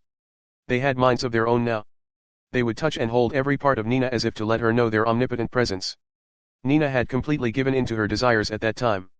She kissed and smooched Aaron as if her life depended on it. She even allowed his hands to grab her right butt cheek by shifting to her left side. Her body was craving for the attention Aaron's hands were trying to offer. Aaron started lifting her knee-length one piece upwards. And Nina let him. Her lady part has started oozing juices aplenty by now. Aaron lifted the dress enough to see Nina's black innerwear. When he pressed on her mound from over the flimsy fabric, he could feel her body quivering in excitement. Nina locked her legs with each other in response to such an intruding touch. Damn. I need to note down the name of that wine and have it stockpiled here. Aaron crafted his future designs while enjoying every moment of the present. Aaron had broken their lip lock and was now planting kisses and small bites across Nina's neckline. She too was holding Aaron by the back of his head and guiding him to places. Aaron's fingers had started tracing Nina's mound while the neck assault was in progress. The fingers could feel the overwhelming wetness even before they got into the pants. Ernie, there, yes. Nina had started moaning and taking Aaron's name the way she had never taken before. By now, Aaron had unzipped the dress from behind and exposed her breasts still wrapped in a lacy black camisole. Nina cooperated with him to make the mushy masses get out in the open for good. Aaron was still impressed with the size of those breasts. They were heavy, mushy, and yet perky enough not to get flattened out when she lay on her back. They retained their shape under any position. And Nina, I like your butt. We both know that there's no denying that. But let me come out and also say that these breasts are equally impressive. Let me tend to them. Aaron quickly went down to nib on Nina's left brown bud that had gotten stiff and ready to be sucked on by now. Aaron took the left one in his hand and started fine-tuning it like nobody's business. Chapter 37, A Night to Remember P2. Ernie, press them some more. Bite them. Yes, now shift your focus to the other one. Aaron obliged and did the same with her left breast. Nina's dress was now limited to only covering her waist. Aaron found it bothersome so he tried removing it from downward. Nina had to lift her waist to aid him in doing it. He was about to jump right in when Nina placed the base of her right foot over his chest. Tit for tat, young man, she declared while pointing at his clothes with her eyes. Aaron stripped down so fast, it was like he wasn't wearing anything from the get-go. These underpants seem slightly bigger for you. Maybe you were thinking about your growing size when you opted for one size bigger wearable. Nina looked at Aaron's new purchase and commented. Aaron responded by landing on top of Nina, grinding his lil member right above her wet nether region. Indeed, darling. Now let's resume. Aaron was about to kiss Nina again, but she placed her index finger on his lips before he could do so. Ernie, I want you. You can see that with my response.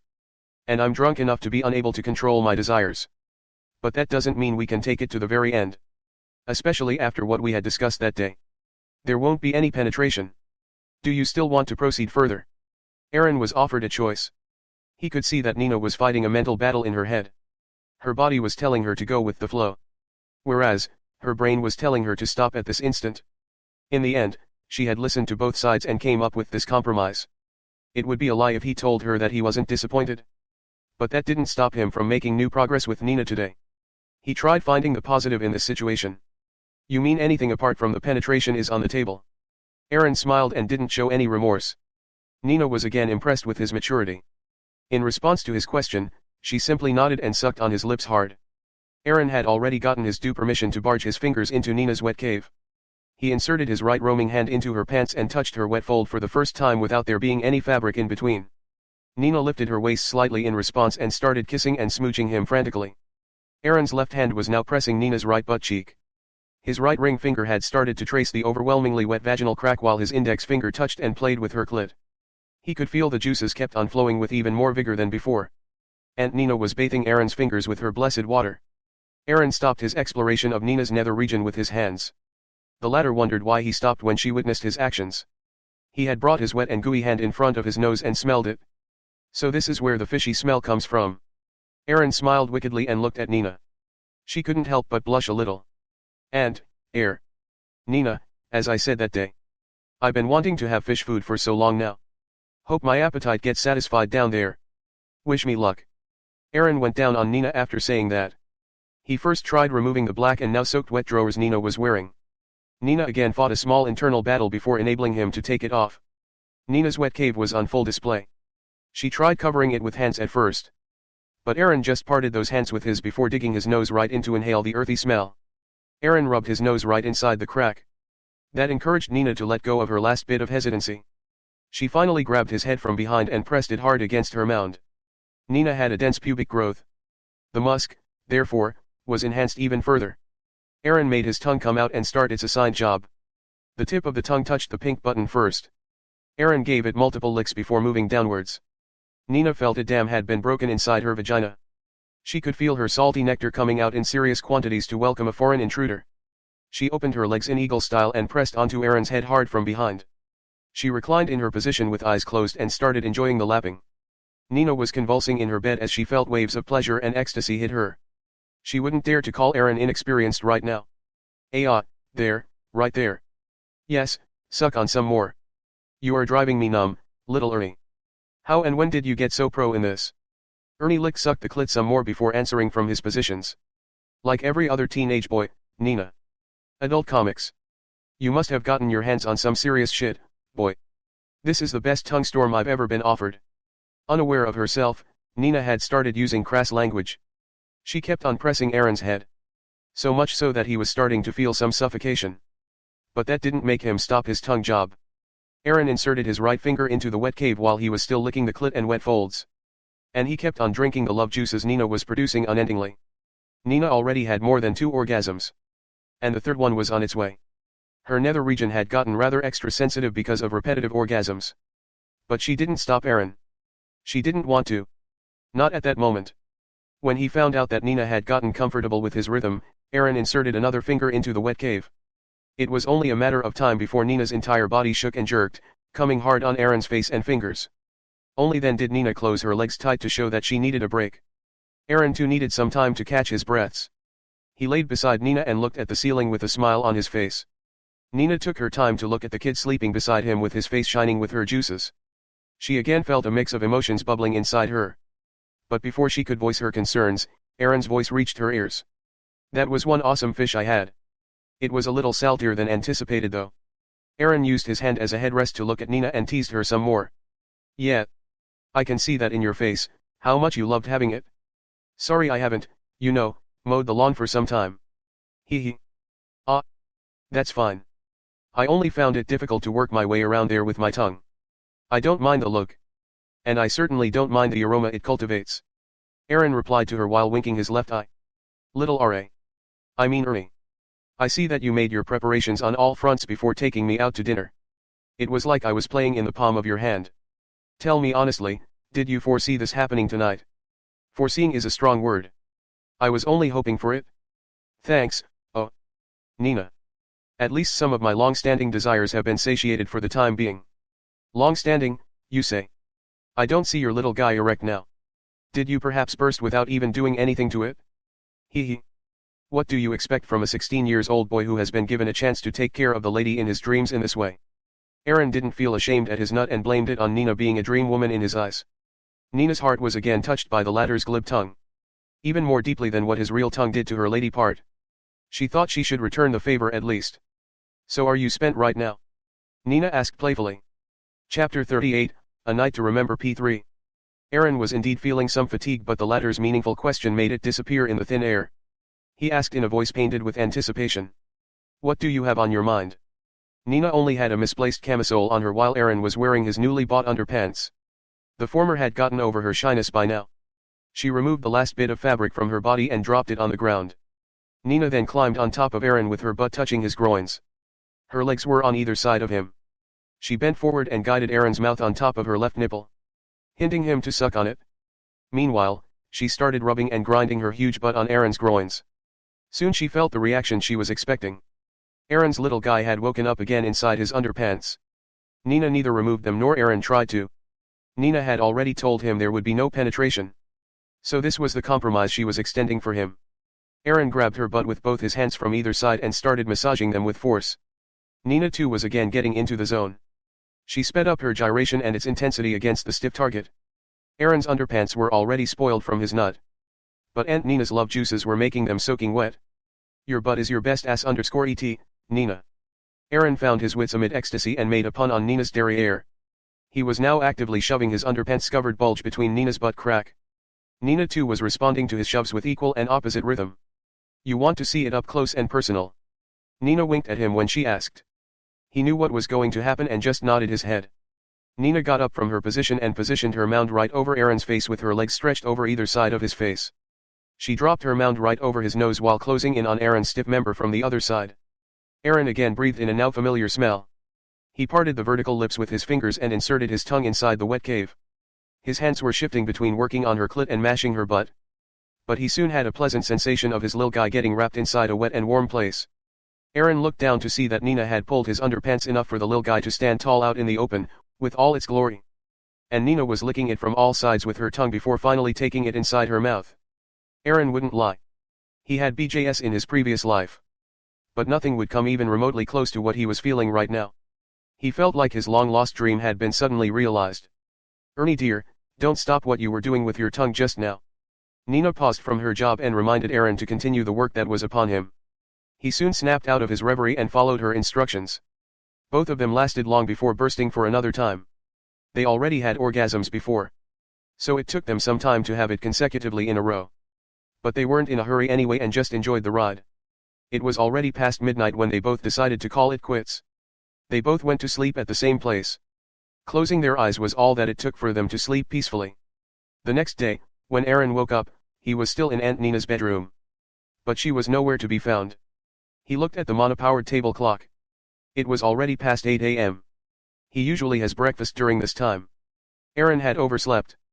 That was to be expected. Yesterday's was a night to remember, Aaron thought to himself.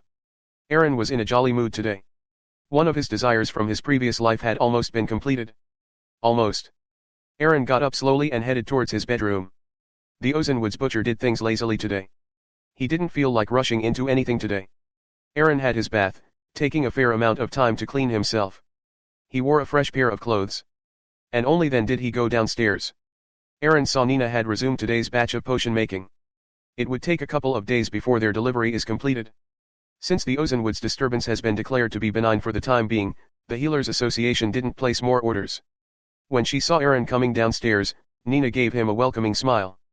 Aaron could see the smile had only a tad bit of awkwardness hiding within it. But there was no guilt, shame, or shyness anymore.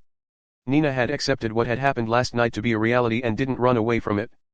This was all thanks to Aaron's talks and behaviors nudging her in this direction without making her feel pressured. Aaron's plan had been successful. It only needed a little bit of pushing in to win now. Morning sleepyhead. I've made some sunny side up eggs. Have some before you resume the work. Nina told Aaron before busying herself with work. Aaron nodded and had his breakfast. Then he went on to make the elementary potions he was supposed to be making.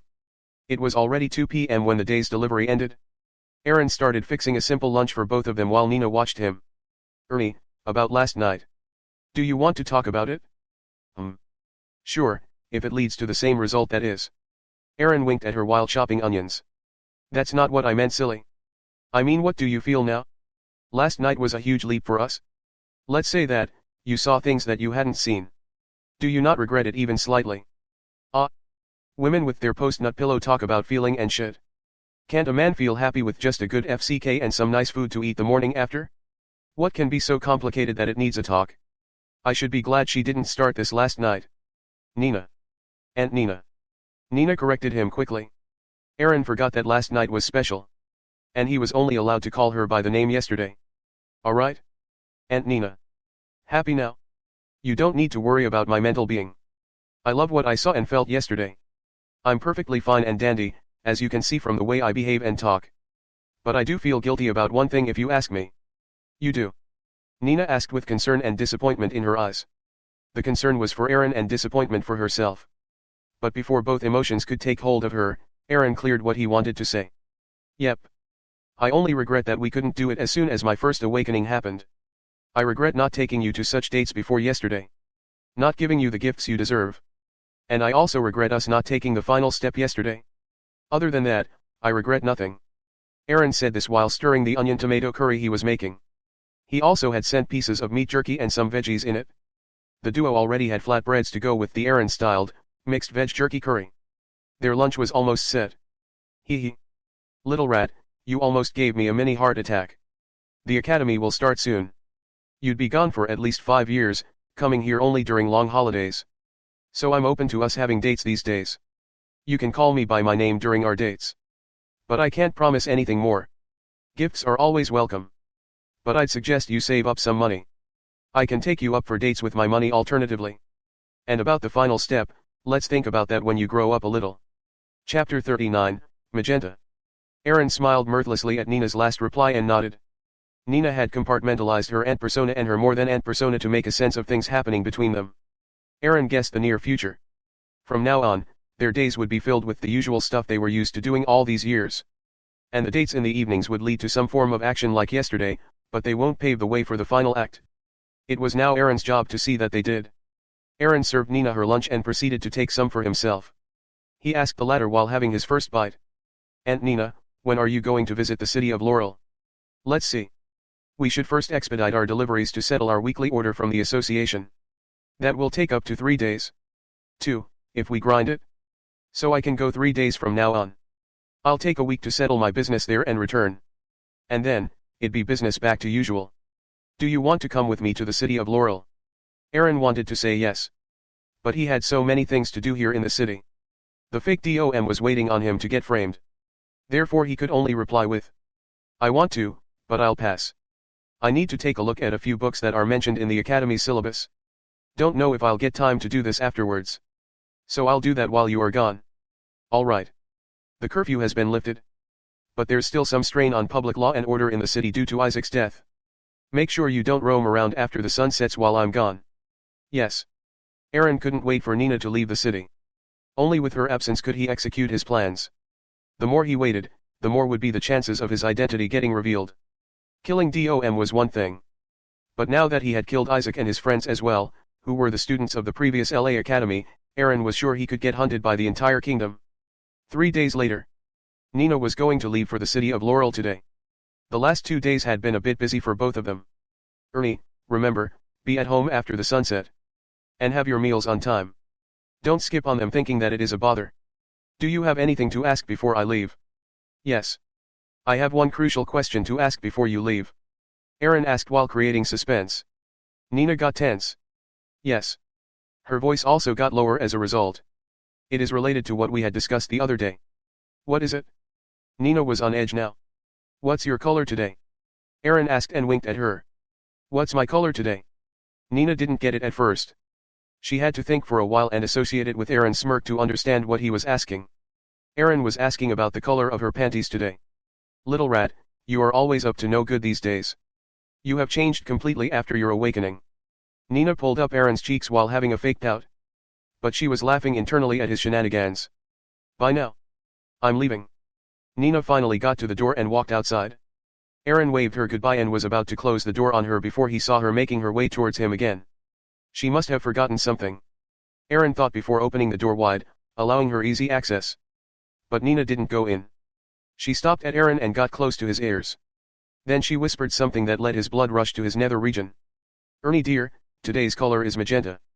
Aaron opened his eyes wide in surprise. His Aunt Nina was flirting back. Then he smiled and gave a thumbs up to her. She softly kissed him on his lips before heading out for real. Aaron went to his room and woke Reen up. She immediately plopped onto his shoulder. She thought Aaron had woken her up because he must have thought she was hungry. She cleared that up with him, saying her hunger has not returned yet.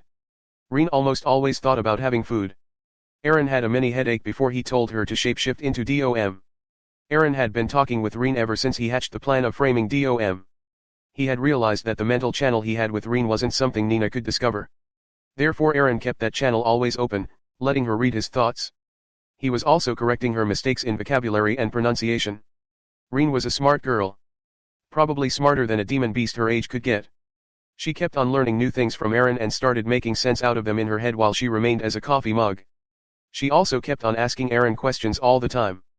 And Aaron would answer those questions patiently. To him, Reen's vocabulary and her oratory skills was a long-haul project. Sure, it would have some use during his current framing job. But that would not be the end of use for her shape-shifting skills. Aaron would achieve great results only if he starts training Reen now. And he wanted Reen ready for his plans in the academy. Aaron told Reen to show him her progress in bipedal walking. And she did. She had improved a lot.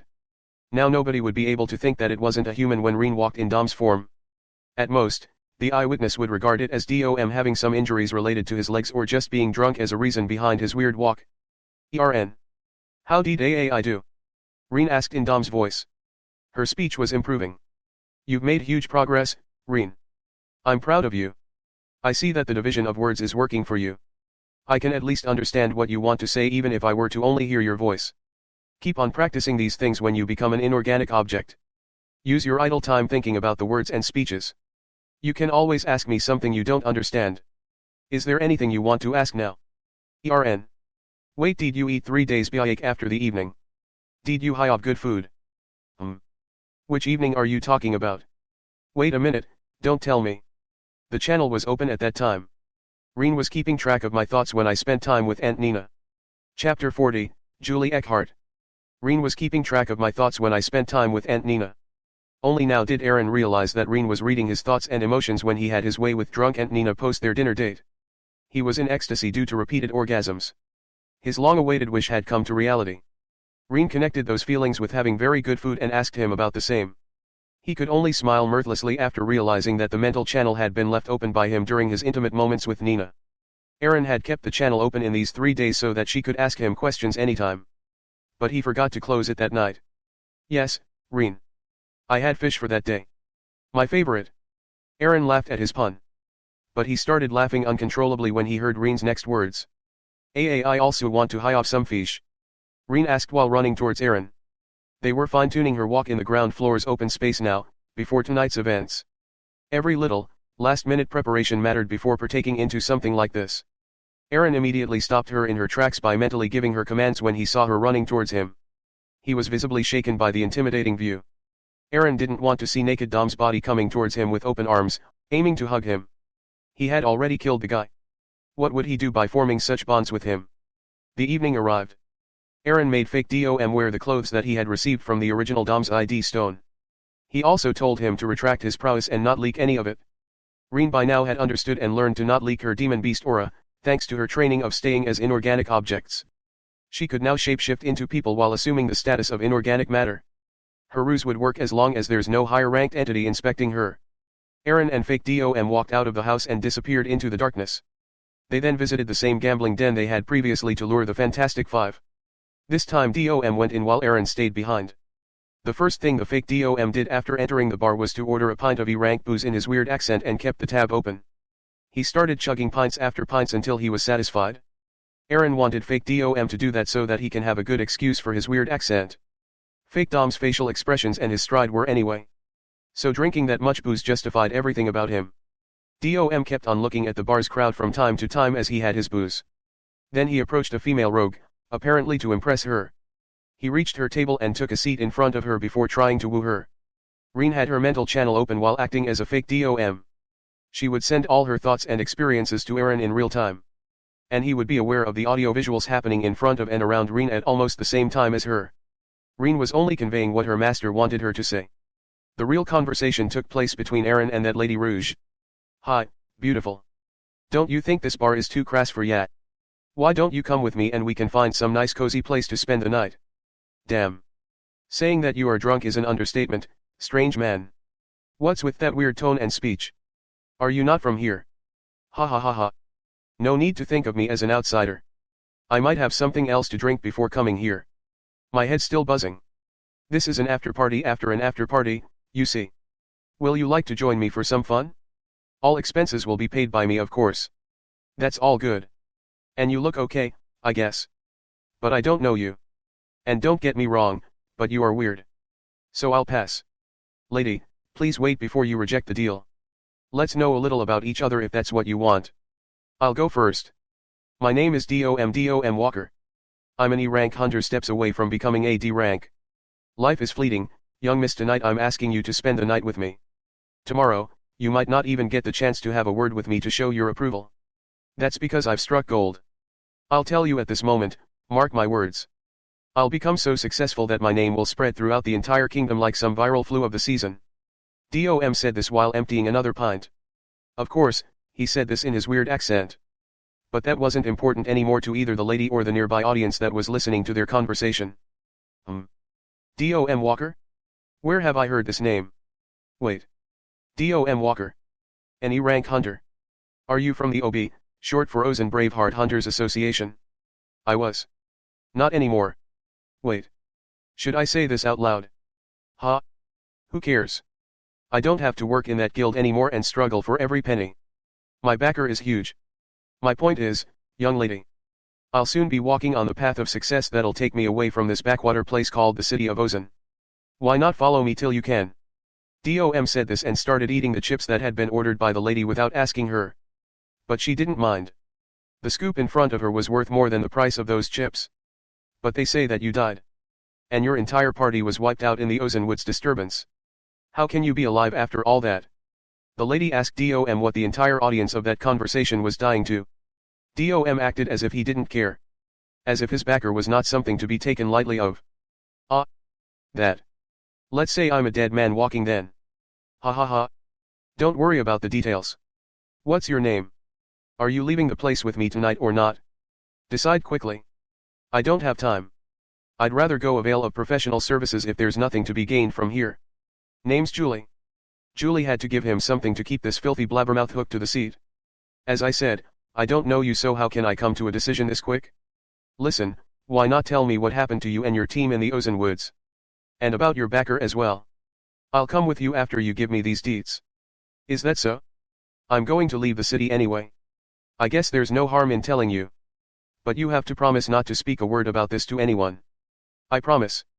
Said Julie loudly. We promise. Said the audience in their heads. All right. So listen closely.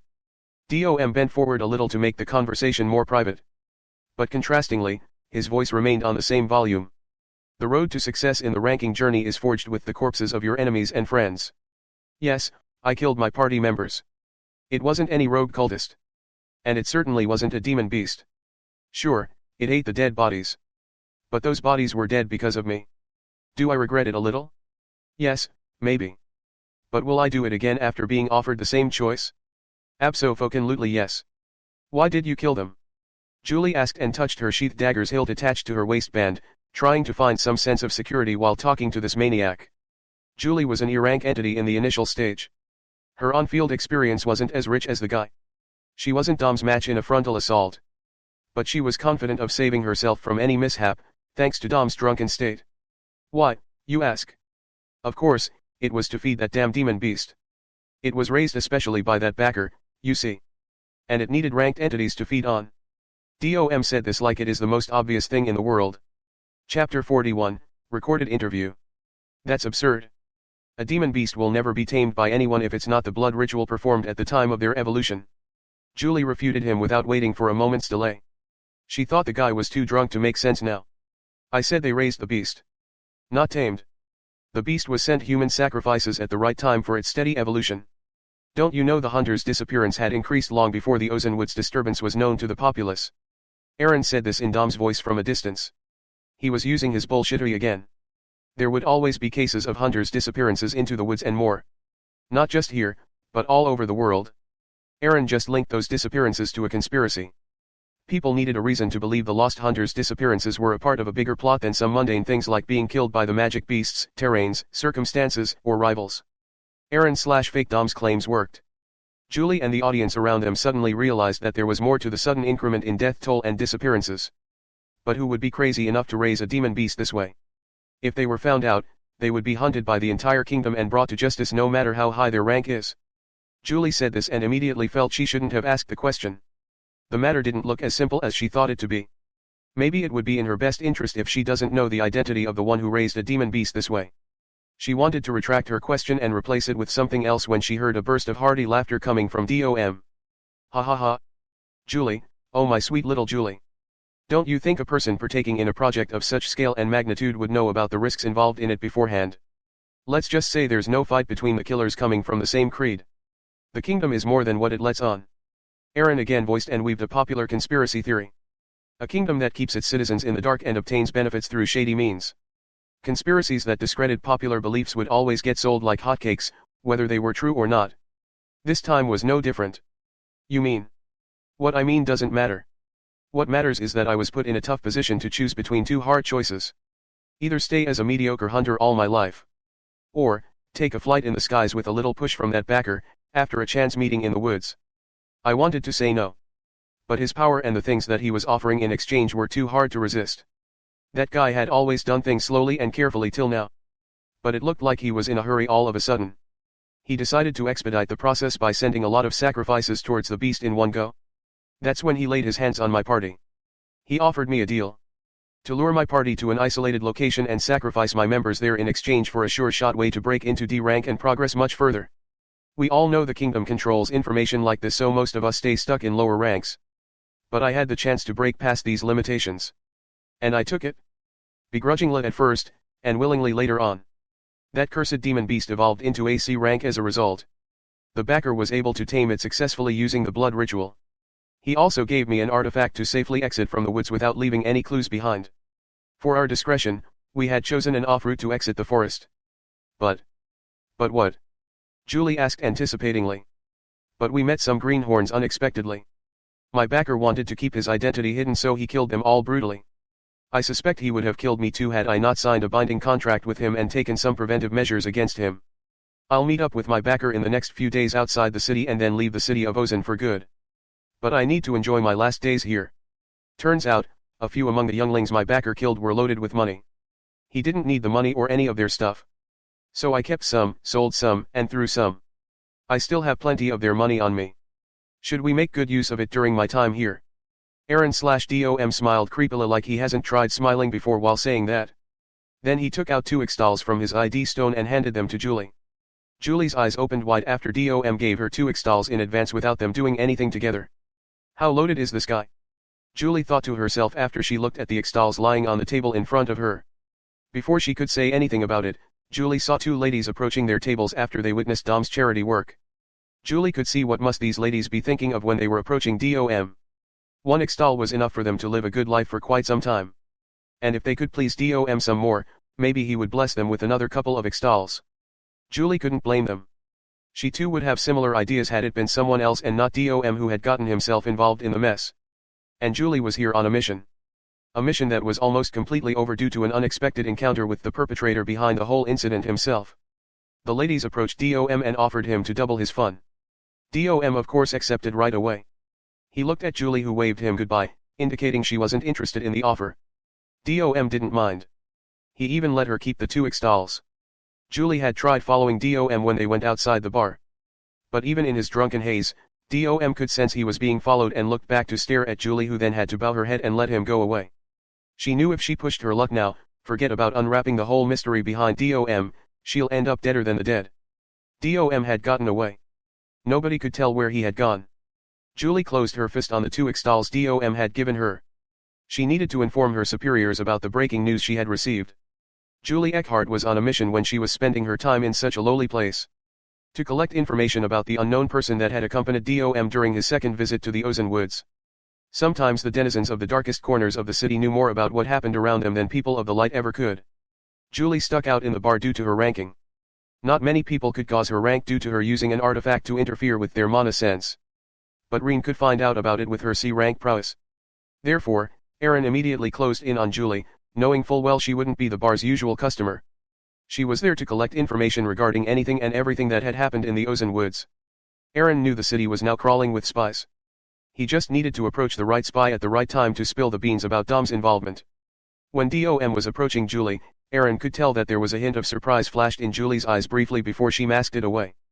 Aaron guessed she did not personally know Dom but must have seen his picture in the reports. Aaron was also aware Julie had started video recording the entire conversation with her monopowered 360-degree audiovisual capturing device dubbed as her ID stone. First, she handled her ID stone hurriedly and briefly without taking anything out from it. She had also kept that stone too far away from her on the table when the conversation started. That was another sign. Aaron was more than happy to give a documentary-type recorded interview to Julie. He said enough about his motives, stayed vague about a few things and blamed everything on his backer, which was no one by the way. Unless someone was doing something suspicious in the Ozone Woods for real. But what were the chances of that happening, right? Aaron had thought. Aaron was purposefully being vague about the kingdom's involvement during his spy interview. First, he didn't want to draw the kingdom's attention. And second, if he outrightly blamed anyone, nobody would believe him. Plus, the chances of his lies getting caught would be high if he named someone or became specific about anything. It was better he let others conclude the story themselves to fit their narrative. Of course, there would be some loopholes in what Aaron had said to Julie. Like why did he come back to save Matt if everyone was going to get sacrificed? But he had skipped on many details and stayed elusive about the rest. Therefore those loopholes will be treated as blank spaces that need to be filled with either information or conjectures. Aaron also did not go into details about Isaac's party wiped out for the same reason. He even skipped mentioning their names to show that Dom was still in his capacities to think about himself. A miser like Aaron gave 2 Ixtals to Julie with a bleeding heart so that she would have proof of Dom's involvement in Isaac's murder. Every batch of Ixtal had a special monorefraction pattern that was different from the other. Julie could compare the batch pattern of Eisen's current Ixtals with the Ixtals she had received from Dom to make a solid case against him. With this, Aaron had given Julie enough to make her see Dom and his backer as the real culprit. Chapter 42, Breadcrumbs. Aaron had given Julie enough to make her see Dom and his backer as the real culprit. But just in case, the Ozone Woods butcher decided to leave more breadcrumbs for his pursuers. Therefore he led those 2 ladies who were following the fake Dom into an inn. The fake Dom made the 2 ladies drink a lot of booze to dull their senses once they all got into their reserved room. Aaron had already given a lot of stuff to store in the ID stone Reen was using.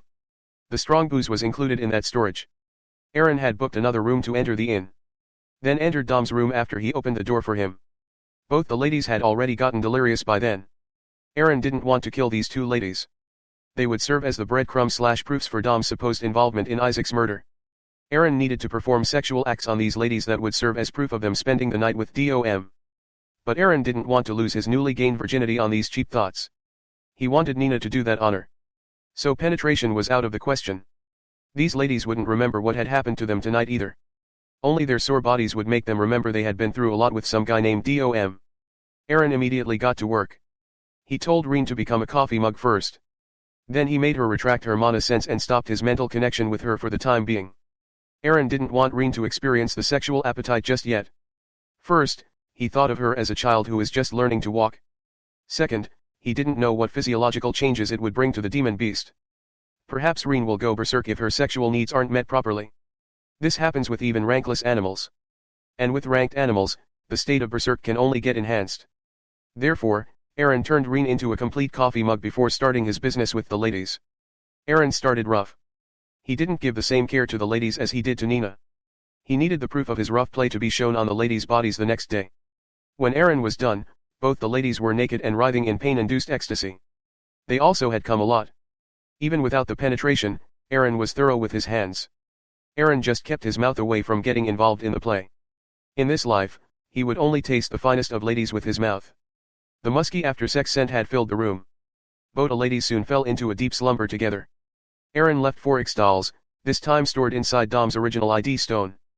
Plus, he left some equipment he had received from Isaac's party stored in the same ID stone. The breadcrumbs had been planted. Aaron knew, by tomorrow, the location of these ladies will be found. And all their possessions so far will be analyzed. What will they find after checking the stuff that's inside Dom's ID stone? The next day. Things happened as Aaron had predicted. The 2 ladies were tracked even before they woke up. They were both sleeping soundly. And wouldn't open the door when it had been knocked multiple times. The pursuers had to barge in by breaking the door. The environment quickly got awkward when the team of pursuers' male populace started intensely looking at 2 naked ladies in front of them. The female members of the team had to take the lead and chase the males out of the room. They gave these horny men the job to secure the area. Then they woke the two sleeping beauties up and made them wear their clothes. The female members talked to what seemed like their superior over their ID stones. A trio entered the room shortly after. It was Lynn, Peter, and Ella from Lynn's party. Julie followed them soon after. Julie Eckhart was a regular member of Lynn's party, serving as an E-rank huntress in the OB. Peter and Ella were her usual superiors, but for this case, she reported to Lynn, who was in charge of their entire team and this investigation. What did you find? We have confirmed their identities. They are the same person who had exited the bar with suspected DOM Walker. One of the ladies of the investigation team reported to Linear. Julie, confirm their identities a second time. You were there after all. Julie came forward and gave a short bow to Lynn before proceeding to look at the barely clothed ladies. She confirmed their identities and stepped back. All right. Let's go with the standard practice. Take everything in the room as an object of interest in the investigation and seize it. Let the historians do their work. And make the arrangements to secure these ladies as potential eyewitnesses. The ladies were taken to a secure warehouse. Lynn wouldn't have treated the case with such sensitivity had it not been indicated by Dom's previous statements that there was kingdom politics involved in this case. Hello.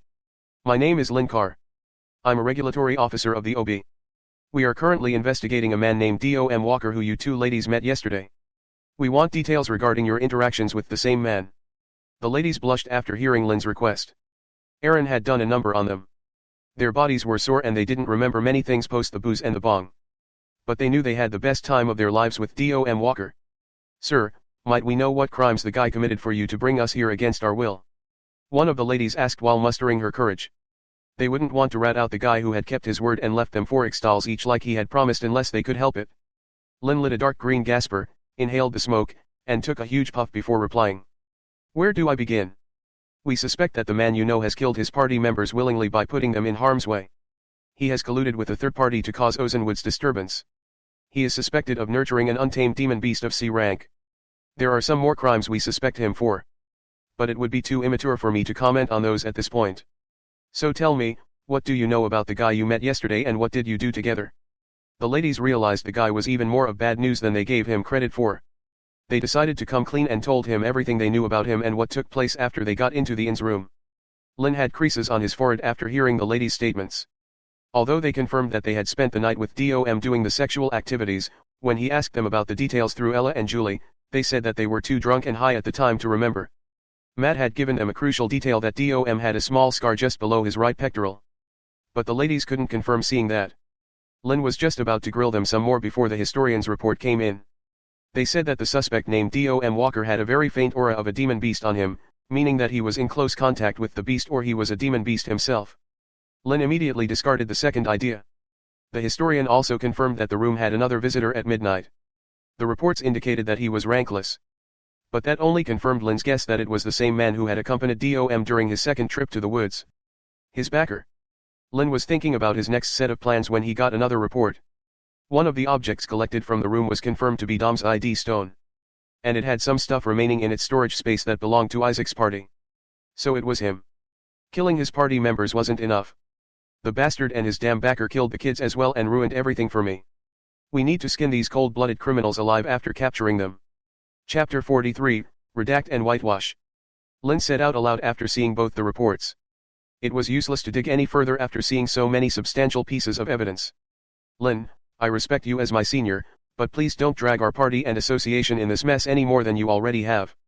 Sure, we can do anything we want to do with DOM Walker if he gets captured by us. But forget about his backer. He is bad news. Not just for you, me, or the association. But for the entire city of Ozen. I've known cities that were more prosperous and prominent than ours getting wrecked after they made the mistake of involving themselves in the kingdom's power games. Ozen is not even worth a fart in the big league's eyes. Our worth is even lesser. Ella held Lynn's shoulder and said everything. She was saying no to her superior, which was a form of disrespect.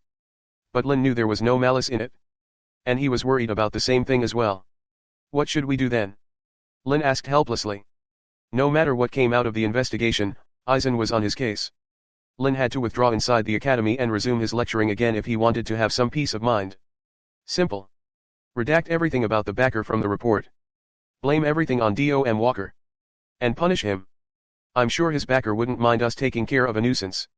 Ella replied calmly. But we can't do anything about the reports already submitted to the Kingdom and LA Academy. Who would we call Dom's accomplice? Just keep that part of the case open to speculation. Kill Dom without taking him into custody.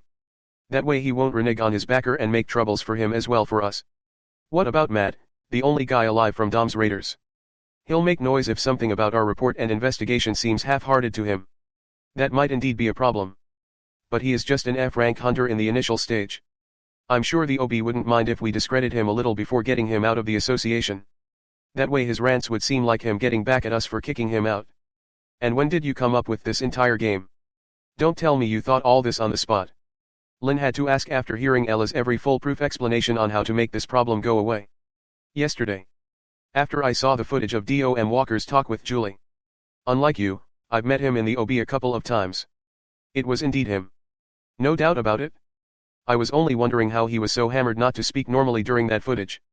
But after seeing the ladies and estimating the guy's recently changed lifestyle, I'm more shocked that he could still function the way he functioned at all.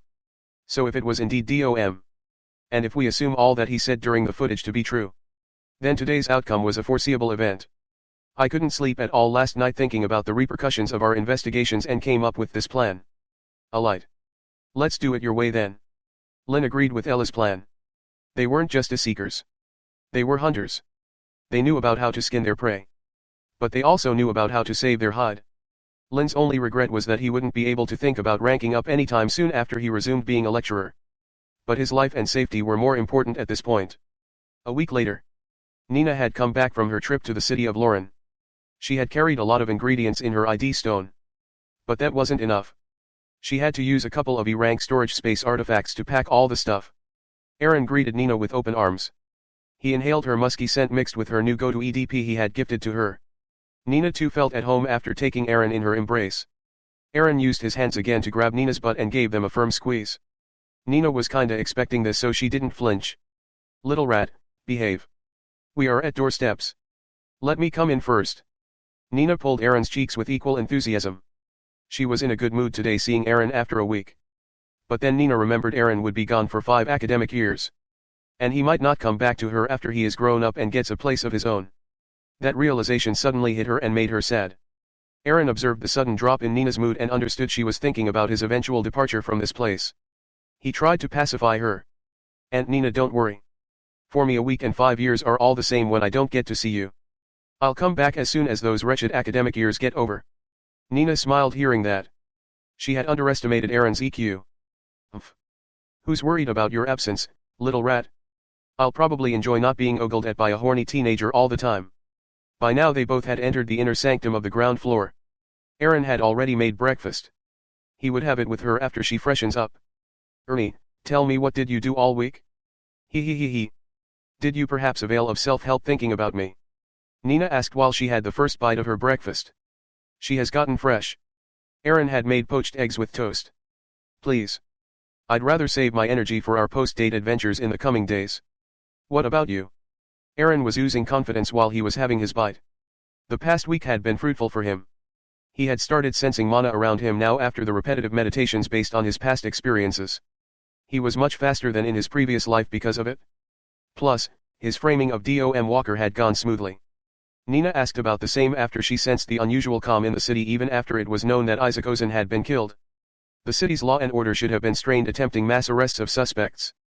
But she didn't see or hear about such a thing from her carriage service. Enough joking around, Ernie. Tell me what happened to Isaac's case? Did the suspect get caught or something? I was in a hurry doing a lot of things in the city of Lauren. So I couldn't keep a tab on these things. Ha ha ha. You'll be surprised if you know the identity of Isaac's killer. Aaron laughed, genuinely thinking about poor Dom's situation. The guy couldn't complain now that he was dead. Why? Is it someone we know? Nina asked as she had another bite of toast. Yes. Dom Walker is Isaac's killer. He first wiped out his party. Then when he was running away from the crime scene via a different route he was caught by Isaac's party. So he killed them off too. They say that Don had help when he did these crimes, which had accompanied him during his second visit to the woods. That unknown person was the reason behind the Ozan Woods disturbance. They also managed to tame the demon beast. That person's identity is not known. So he is being referred to as the Ozan Woods Butcher. The bounty contract has gone on his head. Dom is missing and considered a fugitive. Some say DOM is killed by the OWB, Ozenwood's butcher, while others claim he is on his way to leave the kingdom. A few others even testified that he is still living in the city of Ozen. There's a lot of news and gossip about DOM. But surprisingly, not even a peep for the OWB. Even Eisen didn't come forward to release any further statements after the killer's link with DOM was established. I think there's some whitewashing going on in the backdrop. Because now some news is even claiming DOM didn't return from the woods after killing his party members. We both know it's not true. But nobody is satisfied with only a few versions of events, it seems. Instead of finding the identity of the OWB, everything has been made to look like it starts and ends with DOM and nobody else. Aaron gave Nina a brief retrospect of the news that was being circulated during the past week. Aaron had started selling the stockpiled potions in the apothecary. His customers would inform him about recent events. What the customers didn't know was that they were talking to the elusive Ozenwood's butcher himself when they told him about such news. During this past week, Aaron had gotten himself busy creating a lot of fake and confusing trails of DOM that led to nowhere and everywhere. Reen worked hard for this and was given her due reward in the form of sumptuous food. The cocktail of real and fake news was created by him. But it was served to perfection by the city's administration. Aaron guessed that the city didn't want to offend any big shot from the kingdom in their search for justice. That served Aaron's purpose. He had given that statement during his interview with Julie for this very reason. He wasn't sure if his trick would work. But apparently, he had underestimated the city lord's wariness for the kingdom's royal experts. Eisen Ozen was a minor baron in the kingdom. He didn't have stakes high enough to question the kingdom's role in the Woods disturbance or the murder of his grandson, irrespective of whether it was true or not. And therefore, nobody could know the real identity of the OWB. Who, by the way, was busy flirting with his aunt at the time. Chapter 44, Jake Sullivan. 10 days before heading out for the academy. Aaron was seen seated in his room. He was holding the smallest, F-rank mana blessing from his collection in his hand while meditating. Aaron wanted to use a bigger, and better one. But the area of influence the bigger mana blessing would have was enough for Aunt Nina to figure out its presence. Aaron concentrated and tried to take the mana inside his body through the region below his navel. The eventual outcome was realized finally. Aaron felt like a black hole had been created inside his body. All the surrounding F-rank mana that was condensed in the surrounding by the mana blessing was getting absorbed by that black hole genesis. A point of mass was created after the attraction force ended. It felt surreal and real at the same time. Aaron had an inactive F-rank mana core now in his body. It only needed primary mana pathways for him to officially enter his F-rank journey. But Aaron felt something was different about this time's F-rank's core creation. The force of attraction was stronger than he remembered. Aaron could see an intricate pattern that was getting faint when he checked his navel. The pattern had disappeared after a couple more breaths. Aaron could swear that he had seen that pattern somewhere. It took him a while to recollect that the necklace's gem that he had gulped down had the same pattern carved atop it. Aaron had not forgotten about the biggest miracle of his life. He had a couple of sleepless nights thinking about it, along with his past mistakes and regrets. It was just that he couldn't do anything to solve the mystery around it. And he couldn't ask anyone either. So he had to let it go. Maybe the mystery would reveal itself when he was strong enough. Aaron tried to make that pattern resurface again using his thoughts. But he wasn't successful. He had to give up on his efforts after a couple more tries. Aaron wasn't disappointed. He wasn't in a hurry to know about the timeless treasure he was carrying within him. If it wanted to interact with him, it would, at the right time. Or when he was strong enough to make it reveal itself. No use banging his head against the obstacle now. Aaron decided to freshen up. His body was sticky due to the F-rank core formation. When a ranked entity breaks through its existing rank and enters a new one, its body goes through a purification process. The body expels impurities hiding deep within it and invigorates itself. The body's natural clock resets, halting or reversing the aging process. That's why high-ranked entities live for longer and look youthful even when they turn hundreds of years old. The core formation was the most important part about one starting their ranking journey. The mana pathways would form eventually even when one doesn't take additional efforts to do so. Aaron will again experience another body cleansing when his mana pathways form and the F-rank mana circulates through his body for the first time. F-rank was special that way. It had 2 body cleansing events. Aaron bathed thoroughly and took his time getting freshen up. He knew it wouldn't be long before the mana pathways formed. He just needed to expedite it before he leaves for the academy. Aaron needed to visit the Ozen Woods. Reen was basically the boss of that forest. He wouldn't have to face any risk. And Reen knew about the location of a few precious herbs which would help him open his mana pathways faster while going easy on his body. But how could he convince Nina? She wouldn't let him go on his own in the woods. Plus she would get suspicious about his motives. Aaron was already walking on the tight edge keeping Reen in his room. Reen had gotten better at controlling her demon beast aura. She was almost impossible to detect for the entities who had the same rank as her or below. But that didn't mean Aaron raised the difficulty by himself. Reen was more useful when her existence and her abilities were only known to him. Your opponent would play their hand safely when they knew about the cards you've been dealt with. Therefore, Aaron was always careful about dealing with stuff that was related to Reen. He didn't want to raise Aunt Nina's awareness unnecessarily for the same reason. Aaron had a plan that he could use to cover and make use of Reen's abilities almost openly without her getting detected. Provided it gets executed flawlessly when he enters the academy. But that was for the future. Till then, only Aaron and Reen were witnesses of her existence. Aaron needed to get his hands on those herbs by visiting the woods. And he needed a valid reason for his absence. Enter Jake Sullivan. Jake was the son of a businessman in the city of Ozan. His father Jack Sullivan dealt in the import and export of goods. The business would provide raw ingredients to Nina at a discounted rate than usual.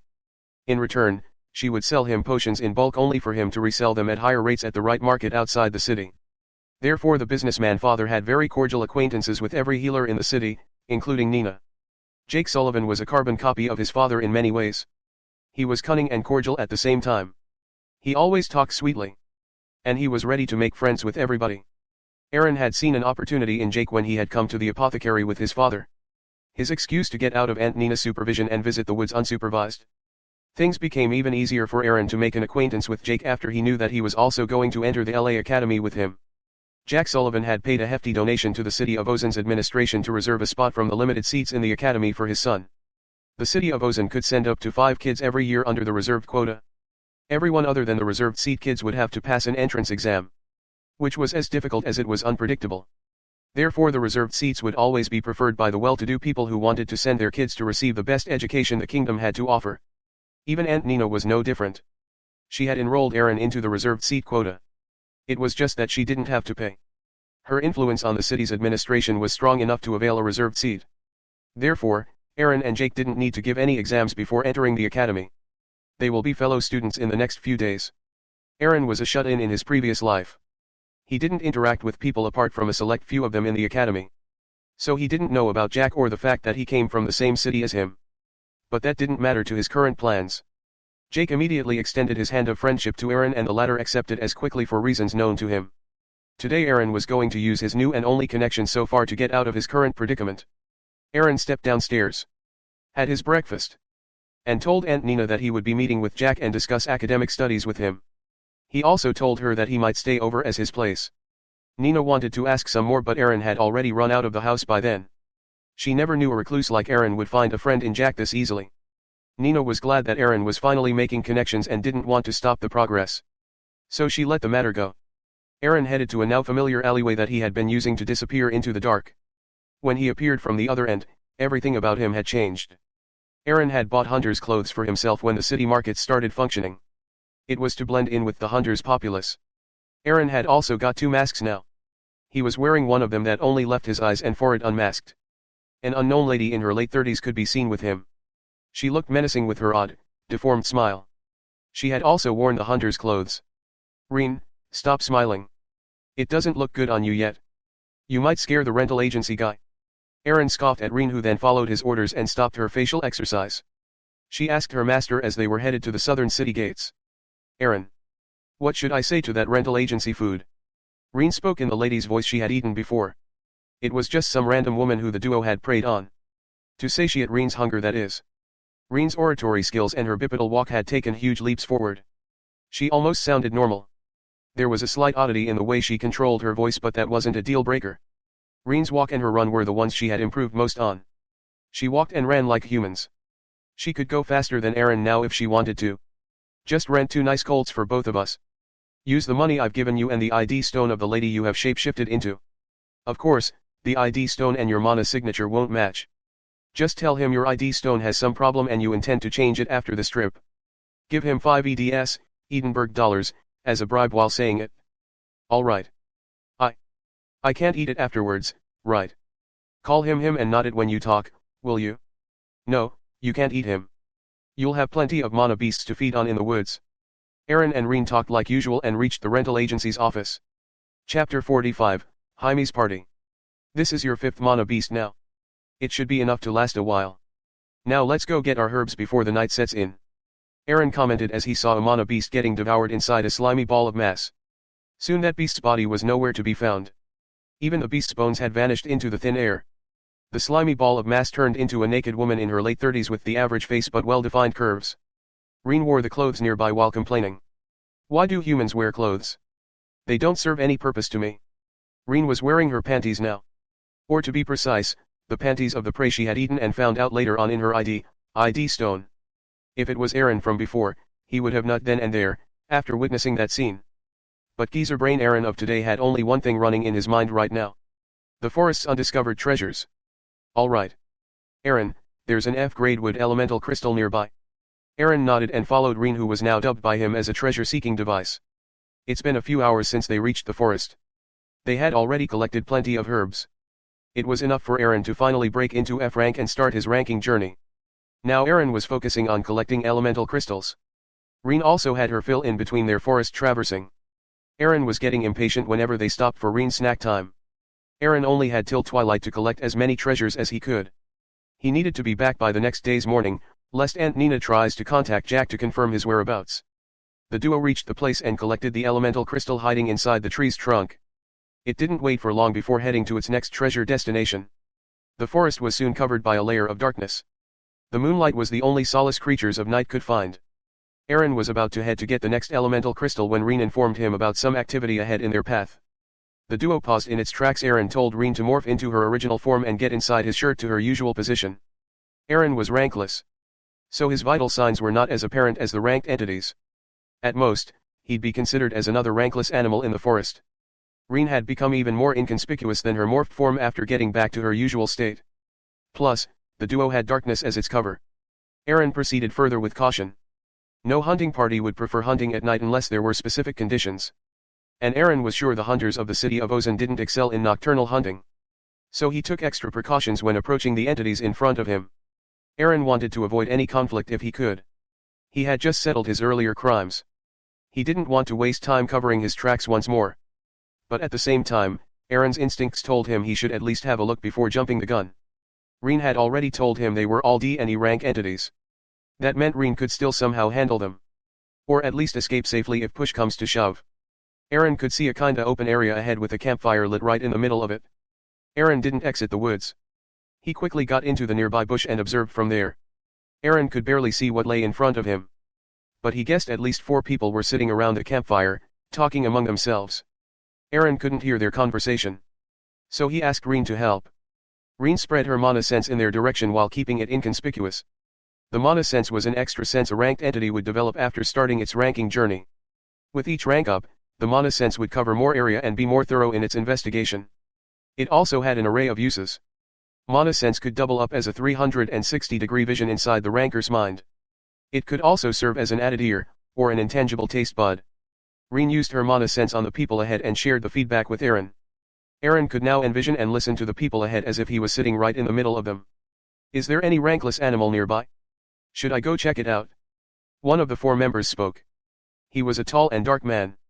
He had an eagle beak-like nose and a medium stubble. With Reen's senses, Aaron found out that he was a rank E entity in the upper stage. Stop being always on edge, Ronald. There's nothing to fear from a rankless rabbit. Here, drink this. This will calm your nerves. A woman in her mid-30s offered Ronald a bottle of booze that she was drinking a moment ago. She was lean and looked to have a medium height. Her features were generic except her blood-red hair. Ha! Keep that filth to yourself, Linda. I wouldn't want to turn like you after drinking such a potent amount of golden grain. This is the 4th bottle in a day that you've gulped down. Do you want me to serve as an excuse for you to take out one more? Ronald refused Linda's offer. Linda wasn't sad though. More for me it seems. She celebrated that thought with another huge gulp of golden grain. Ronald, don't worry. I have taken precautions to secure the perimeter. Your vigilance is appreciated but your anxiety is not. And Linda, you might want to slow down on the booze a little considering we are still in the Ozan woods. A calm voice shut both Ronald and Linda. Aaron could sense through Reen that he was the only D-rank entity in the group. He was only a tad shorter than Ronald, but had a more defined physique. His looks were also above average with his golden locks, blue eyes, and chiseled face. He would be their leader, Aaron thought to himself. Jamie, forget about these idiots and tell us our next set of plans. We can't be roaming in the forest every day and have nothing to show for it. The last person to speak was another woman. But unlike Linda, who was dressed messily and talked crassly, this woman was exuding elegance and sternness. She had dark green hair and short stature. She looked stronger than Ronald and Linda. Chapter 46, Good PR. You are right as always, Verna. But don't worry, our assignment is going to end soon. As soon as we find out exactly what happened in the Ozone Woods and who was the culprit behind it, we can convey our findings to that man and our job will end here. Jamie replied to Verna while chugging down a potion of unknown effect. But Linda intruded in their conversation before Verna could reply to him. Verna, stop thinking like you are better than me just because your ranking stage is higher. And who are you calling stupid? I'll tell you who is the stupid one here. All of you, including me. Arg. That indeed makes me stupid, doesn't it? Whatever. My point is we should have never agreed to complete this assignment. God knows what will become of us if we interfere in the big leagues games. Linda vented her pent-up anger on everyone. But there was a sense of fear in her anger. Ronald found some truth in her words. As drunk as she might be, Linda is right. We shouldn't have accepted this assignment. If I find that rat who messed up so royally in a royal affair, I would kill that person myself. First, that rat messed up with the demon beast's evolution. That wasn't enough. It leaked the whole disappearance of hunters to the masses. And even hinted at the kingdom's hand in this affair. What kind of idiot paints a bull's eye on their back by doing this? Ronald concluded and finally snatched the golden grain from Linda before hurriedly sending it down his throat. Linda could only look at him angrily. She was the one who had teased him about having her booze. Now she had to face the consequences. But the bigger question is, how did they find out about everything? Leaking this news seems like sending that man a message. I'm not sure how that man will retaliate after knowing his plans were put to rest just because of this cockroach. That's what we need to find out in this forest. Our search can only be initiated during nights when other hunters from the city of Ozone remain idle. We don't want any more information breaches. During the daytime, we will search and find clues about the students' deaths. And during nighttime we will conduct our separate investigation. Jamie stated and the rest nodded. Verna asked another query. So will we be able to stick to the same excuse? Jamie, the lecturer at the LA Academy, and his 3 assistant lecturers are here to investigate the deaths of the Academy's final year students. Verna asked rhetorically. To which Jamie could only smile mirthlessly before sounding his agreement. Yes. Most high-ranked entities will see through this BS. The Academy will seldom send the lecturers to do these investigations. And they all know we belong to which faction in the royal court. Even that scheming but shallow man Ozone will see an oddity here. But this ruse is enough to keep the lower-ranked entities in check or second-guessing. Plus, it also doubles up as the Academy caring about students' welfare. That's good PR. Though, the biggest damage that rat has done is to our reputation and credibility. Now that man thinks the leak took place from our end. We need to clear our name by finding the real culprit of this incident. Do you think it's Dom Walker as the reports submitted by the city of Ozone say? I'm not sure why, but my instincts say there's a veil woven with the strings of dead ends, confusion, and mysteries to hide a vile evil under it. Linda talked as if she was sobered up all of a sudden. The 3 members around her didn't act surprised by Linda's sudden clarity. As if they were used to it. Verna was the one to answer her. I don't think so. At most, this Dom guy can be a puppet for someone really powerful. They knew about that man's plan in the Ozone Woods and decided to sabotage it using Dom as a spoiler. Everything will be answered if we find this puppet named Dom. Jamie shook his head at Verna's opinion, indicating his disagreement. You are naive if you think that Dom is still alive after all this. If there's someone powerful behind for real, they'll get rid of Dom now that he has served their purpose. Or to be precise, after he damaged their interests after telling more than he should have.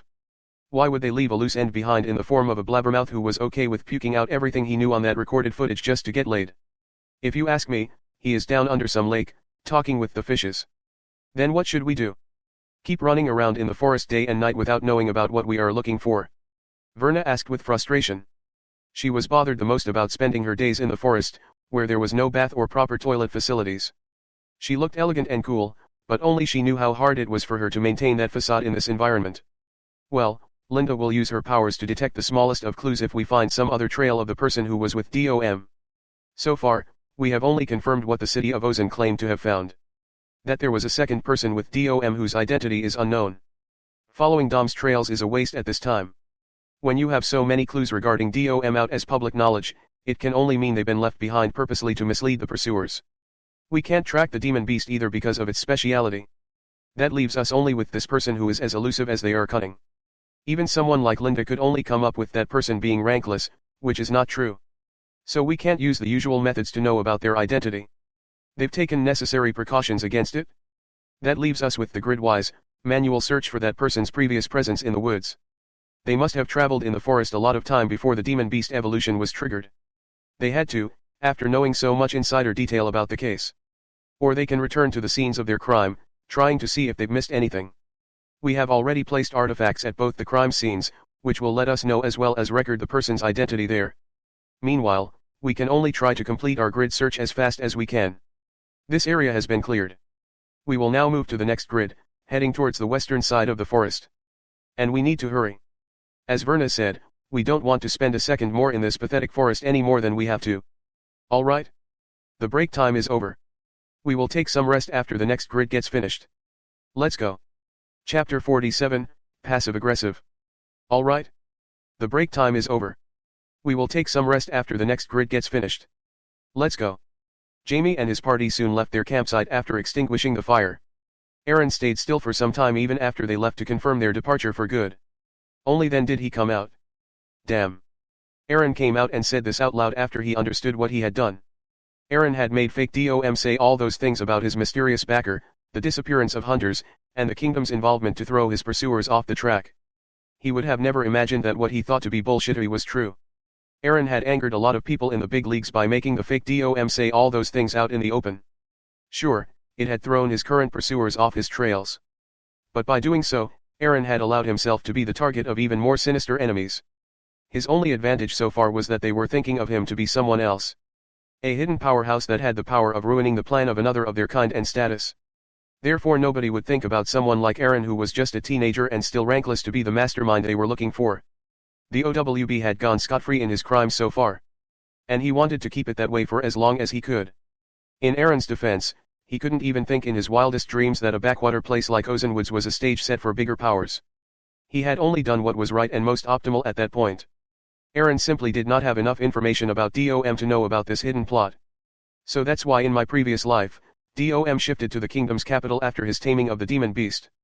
He got involved in this mess. He didn't go there himself. DOM was forced to relocate to the capital city of Edinburgh by these people. DOM was accommodated into those guys' plans because he didn't cause any incident like me. He didn't become the whistleblower. Of course, he wasn't aware of everything from the get-go. But slowly and surely that all changed. And DOM kept his mouth shut even after knowing about this mess. Huh? There's just so much about the previous DOM that I don't know. I thought I had everything figured out when I took this step. But turns out I was just a naive fool. I need to be more careful than I already am. These guys are from the LA Academy. I need to keep my eyes on them when I enter the Academy's grounds. They will lead me to the truth. In any way, I don't regret making Reen my demon beast. I thought she was worth every risk. But her worth is maybe even more than what I had already anticipated. Thank the devil, I heard about there being artifacts planted at my crime scenes. I was planning to visit those places out of curiosity. Staying in this forest anymore or planning to come back here will be a mistake. These guys won't find anything with the grid search because I didn't enter the woods from any other side. But they can find me eventually if I keep on lingering about in the forest. Aaron was talking to himself. He had already left the campsite and was now heading outside the forest the same way he came from. So there's more than what meets the eye about you, Reen. What secrets are you hiding in your belly? Aaron asked Reen, who was busy contracting and expanding on his torso under his shirt. Are you talking about food? Reen was puzzled at Aaron's question. Aaron knew she was a blank slate regarding the whole matter. So he skipped asking about it. Haha. Nothing. Just forget about it. Whatever you are hiding, I'll come to know about it eventually. I was planning to visit the forest one more time, but I should scrap that idea as well. No need to take risks creating more trails for the treasures that are just F rank. Ronald's party has already completed scanning this northern side area for the OWB's traces. But they might think about doing it again on the spur of the moment. Plus, that drunk woman Linda doesn't look normal to me. Is she a historian or someone else? My methods of masking my trails might not be enough to mislead her if she gets a fresh print. If I have to forget about collecting the forest's treasures, I might as well put all my efforts into taking the last step with Aunt Nina in these last days. Aaron had this thought and smirked. He had what he needed the most. The F-rank herbs expedite the creation of mana pathways. These herbs would spell trouble for rankless entities who didn't have a mana core. But they would be extremely helpful for those who did. With his herbs secured in the ID stone used by Reen, Aaron returned home early in the morning. Nina was just done fixing breakfast and was about to call Jack Sullivan to ask him about Aaron when the latter showed up. "Ernie, why do you look like you've run a mile in the forest?" Nina's enhanced senses told her Aaron was out in the wild.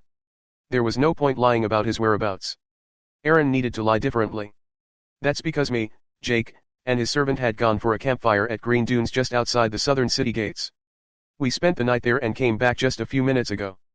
Aaron immediately came up with a different lie. Lying came as easy as breathing for him because of his past life. Aaron didn't care if his lie got caught in the future or not. He was sure he'd be able to come up with another bullshittery at that time just as quickly. "Little rat, you didn't even tell me about the plan. I might have accompanied you guys at the campfire. Anyway, go get fresh. Have some breakfast. You are up for another elementary potion order." "Eh? We didn't have this order when I left. Are you punishing me for ditching you?" Aaron looked at Nina with a mix of suspicion and smirk. "Umph. A scoundrel like you needs to be taught a lesson. Go do as I say."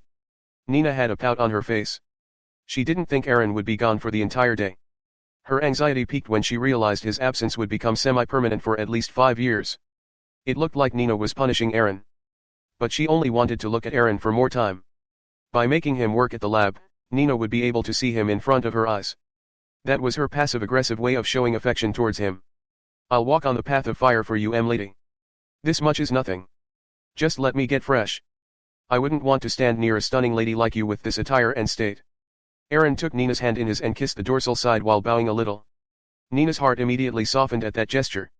She smiled at him and pulled his cheeks. Chapter 48, State of Epiphany. The extra order done by Aaron didn't have the delivery lined up for today just as he thought. But Aaron didn't complain. He knew Nina wanted to spend time with him as much as she could by making him stay in the lab with her. Nina's affection towards Aaron had grown a lot more than before, thanks to his progress with her. And he needed it to grow it even further. "Aunt Nina, we two can go for a campfire at the Green Dunes. It'll be our camping date. What do you say?" Green Dunes was a place not very far from the southern city gates. It was an area with green pastures, dunes covered in green vegetation, sparse trees, and an open sky. Green Dunes was famous for family campings. People would go there with families to have barbecue nights out in the open. "That would be great, Ernie. But we need to buy a tent and other camping gear."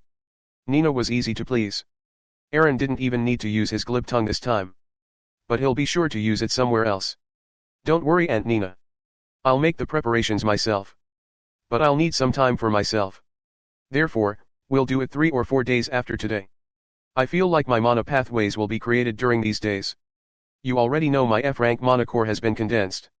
I think I entered the state of epiphany when I experienced the condensation. Therefore my mana pathway creation has been accelerated. So our date after 4 days will be a celebration for me starting my ranking journey. You need to give me something important as a gift at that time." Aaron looked at Nina and gave a meaningful smile. Nina knew what he was talking about. She too felt excited about their outdoor date. But her curiosity regarding his previous statements made her priorities a different matter. "Ernie, you entered the state of epiphany. Is that true? Describe the event to me." A ranker would employ mana to strengthen their body, extend their lifespan, keep them youthful, perform superhuman feats and do many things that didn't seem possible for a rankless being. A ranker would communicate with mana when he employs it for different uses and practices. But that communication was always initiated by the ranker. And therefore it would remain passive from the other side. It was believed that mana had a collective consciousness of all living beings. That consciousness would contain all the answers to the questions a ranker would have in his mind. It would also give answers to questions that even the said ranker hasn't thought of yet. And in the case of a naturally induced state of epiphany, mana tries to communicate with the ranker by its own initiative. The communication with mana was a lot like how Aaron and Reen communicated with each other using their thought link. There was no verbal, written or sign language involved. It was a pure exchange of thoughts. Coming back to the case of the state of epiphany. The ranker with whom mana establishes the communication enters the state of epiphany. In the state of epiphany, all their questions and bottlenecks regarding the rank up would get answered, helping them cross the ranking divide easily. In the state of epiphany, a ranker's bottleneck regarding his next rank would get resolved, aiding them to step into a new rank without any risk.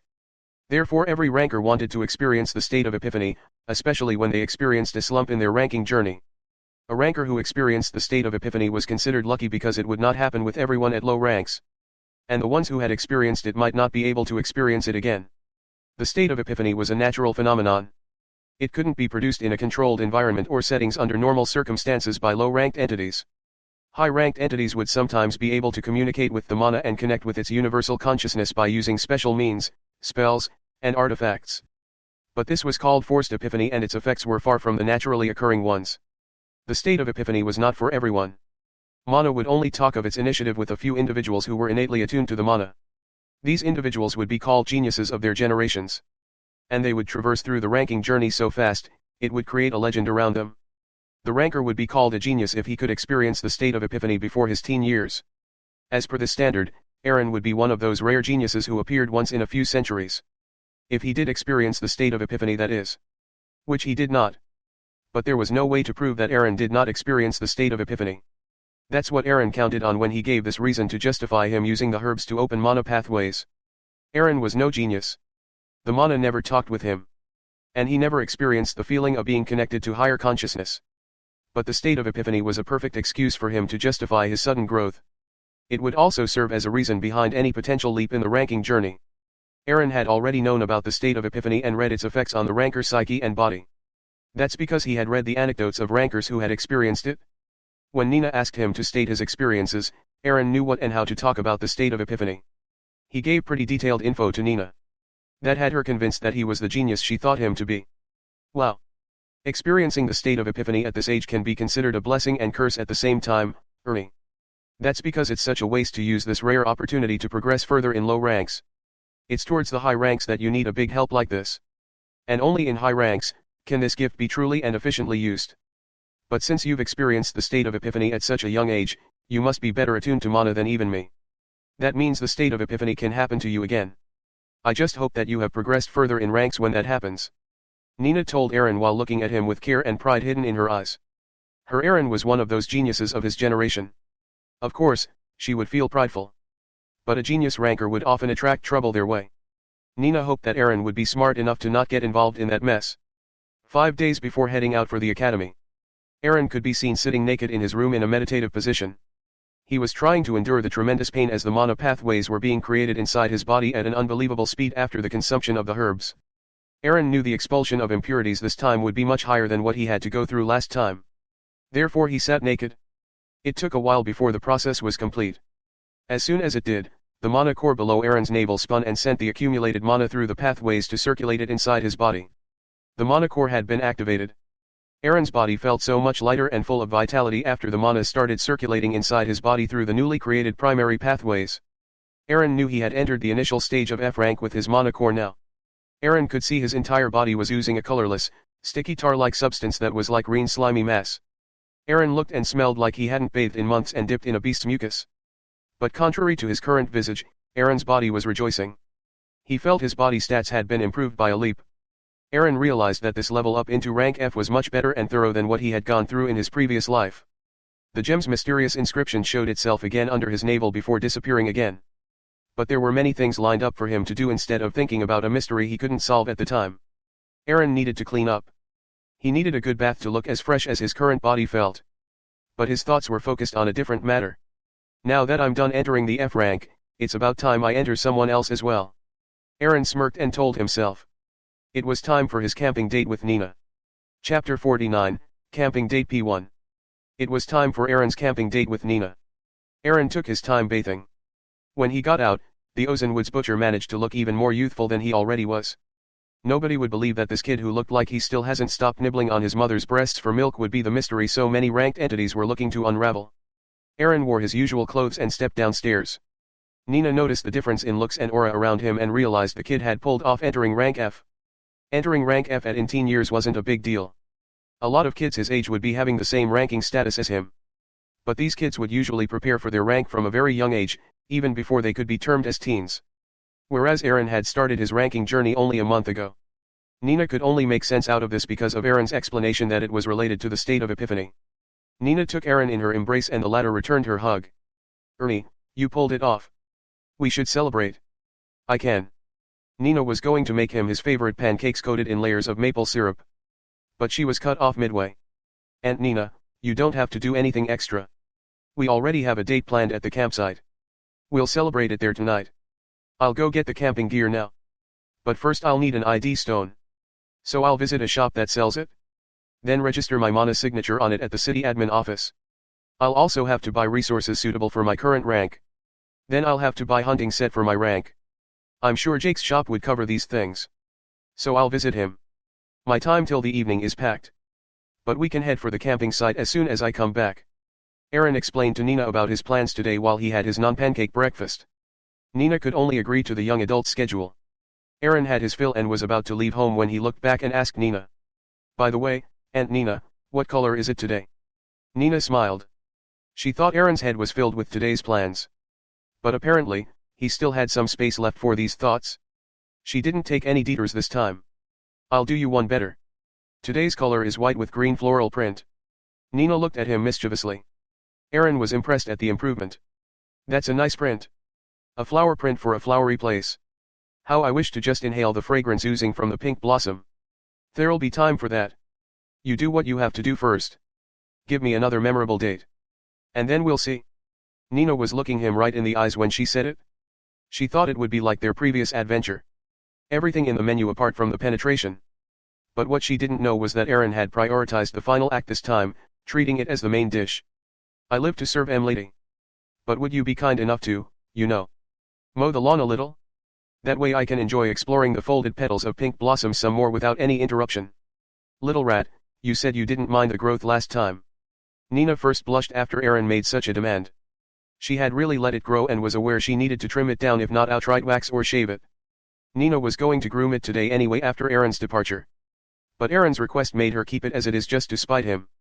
How dare he dislike any part of her body? The contradiction incarnate had struck again. Lady, you misunderstand. I still don't mind the growth. But I would prefer if it was all super smooth down there. It would make it easy for me to taste test. Aaron said that while kissing Nina's dorsal hand. But he didn't bow this time and kept his eye contact with hers. This naked honesty and reason behind it finally made her release her pout. All right. I'll see what I can do. Come back soon. Otherwise, I might head out without you. Nina stuck out her tongue after she said that and closed the door on him. The door was supposed to be kept half open as the apothecary was still open for business. But closing the door on Aaron just made sense to her at the time. Aaron could see that Aunt Nina also had a flair for drama. The hotter they are, the crazier they get. It's like nature's law or something. Aaron lamented to nobody in particular while making his way to the city market. Aaron returned home at around 4:30 p.m. He now had his F-rank ID stone with his registered mana signature on it. The storage space inside the stone was filled with camping gear and some other stuff Aaron had bought from Jake's shop. Mana signature was a small inscription array that only responds and lights up when the original user circulates their mana through it. This mana signature was used in multiple ways to establish a person's identity. It was also placed on ID stones. That's how the term ID was included in the nomenclature. Aaron found Nina, who was just wrapping up today's work. They both smiled when they saw each other. It was time to head out. The duo quickly got ready. Aaron had already called for carriage service. They boarded the same and waited for the green dunes to show up. The place wasn't far. Aaron and Nina quickly found a remote place. They could see a lot of tents at a distance from them. But the temporary abodes were too far from each other. The duo quickly got to work after finalizing the place. They erected a tent quickly and chatted for a while before lighting the campfire, post the night's arrival. Aaron had got skewers and was making kebabs on the campfire. The barbecue table was getting its coal from the same fire. Nina was setting the supper she had made beforehand. Finally, the duo settled on sitting beside each other on a wooden log nearby. The campfire was giving them warmth amid the occasional cold breeze. The half-moon didn't exude as much moonshine as it could. But there were plenty of stars whose collective starlight made a difference. The smell of barbecue and kebabs was in the air. The sumptuous food awaited for the taking. It was a pleasant way to spend the night. Aaron broke the ice. Oh. Nina, did you like the steaks? I made them medium well, just the way you like. Ah. Yes. They were good. But the kebabs were something special. When did you learn to make them? Oh, that. I learned that from a recipe book. I wasn't sure how they'd turn out. But I'm glad you liked them. I'll give you the recipe if you want. You can make it for yourself after I'm gone. The topic of Aaron leaving for the academy was inevitable. It was looming over their every possible conversation. Aaron might as well get it out now on a lighter note to make Nina transition into it relatively easy. Ernie, will you miss me in the academy? Chapter 50, Camping Date P2. Nina looked at Aaron and asked with concern. Her heart and mind were restless, thinking about the loneliness that would soon accompany her for 5 years.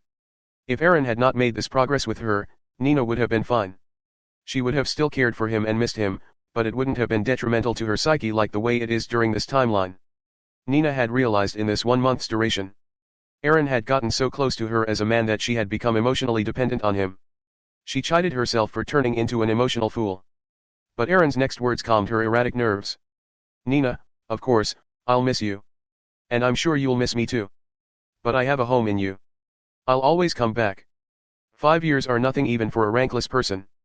They are worth even less to ranked entities. This long departure from you would be my first, but we both know that it won't be the last.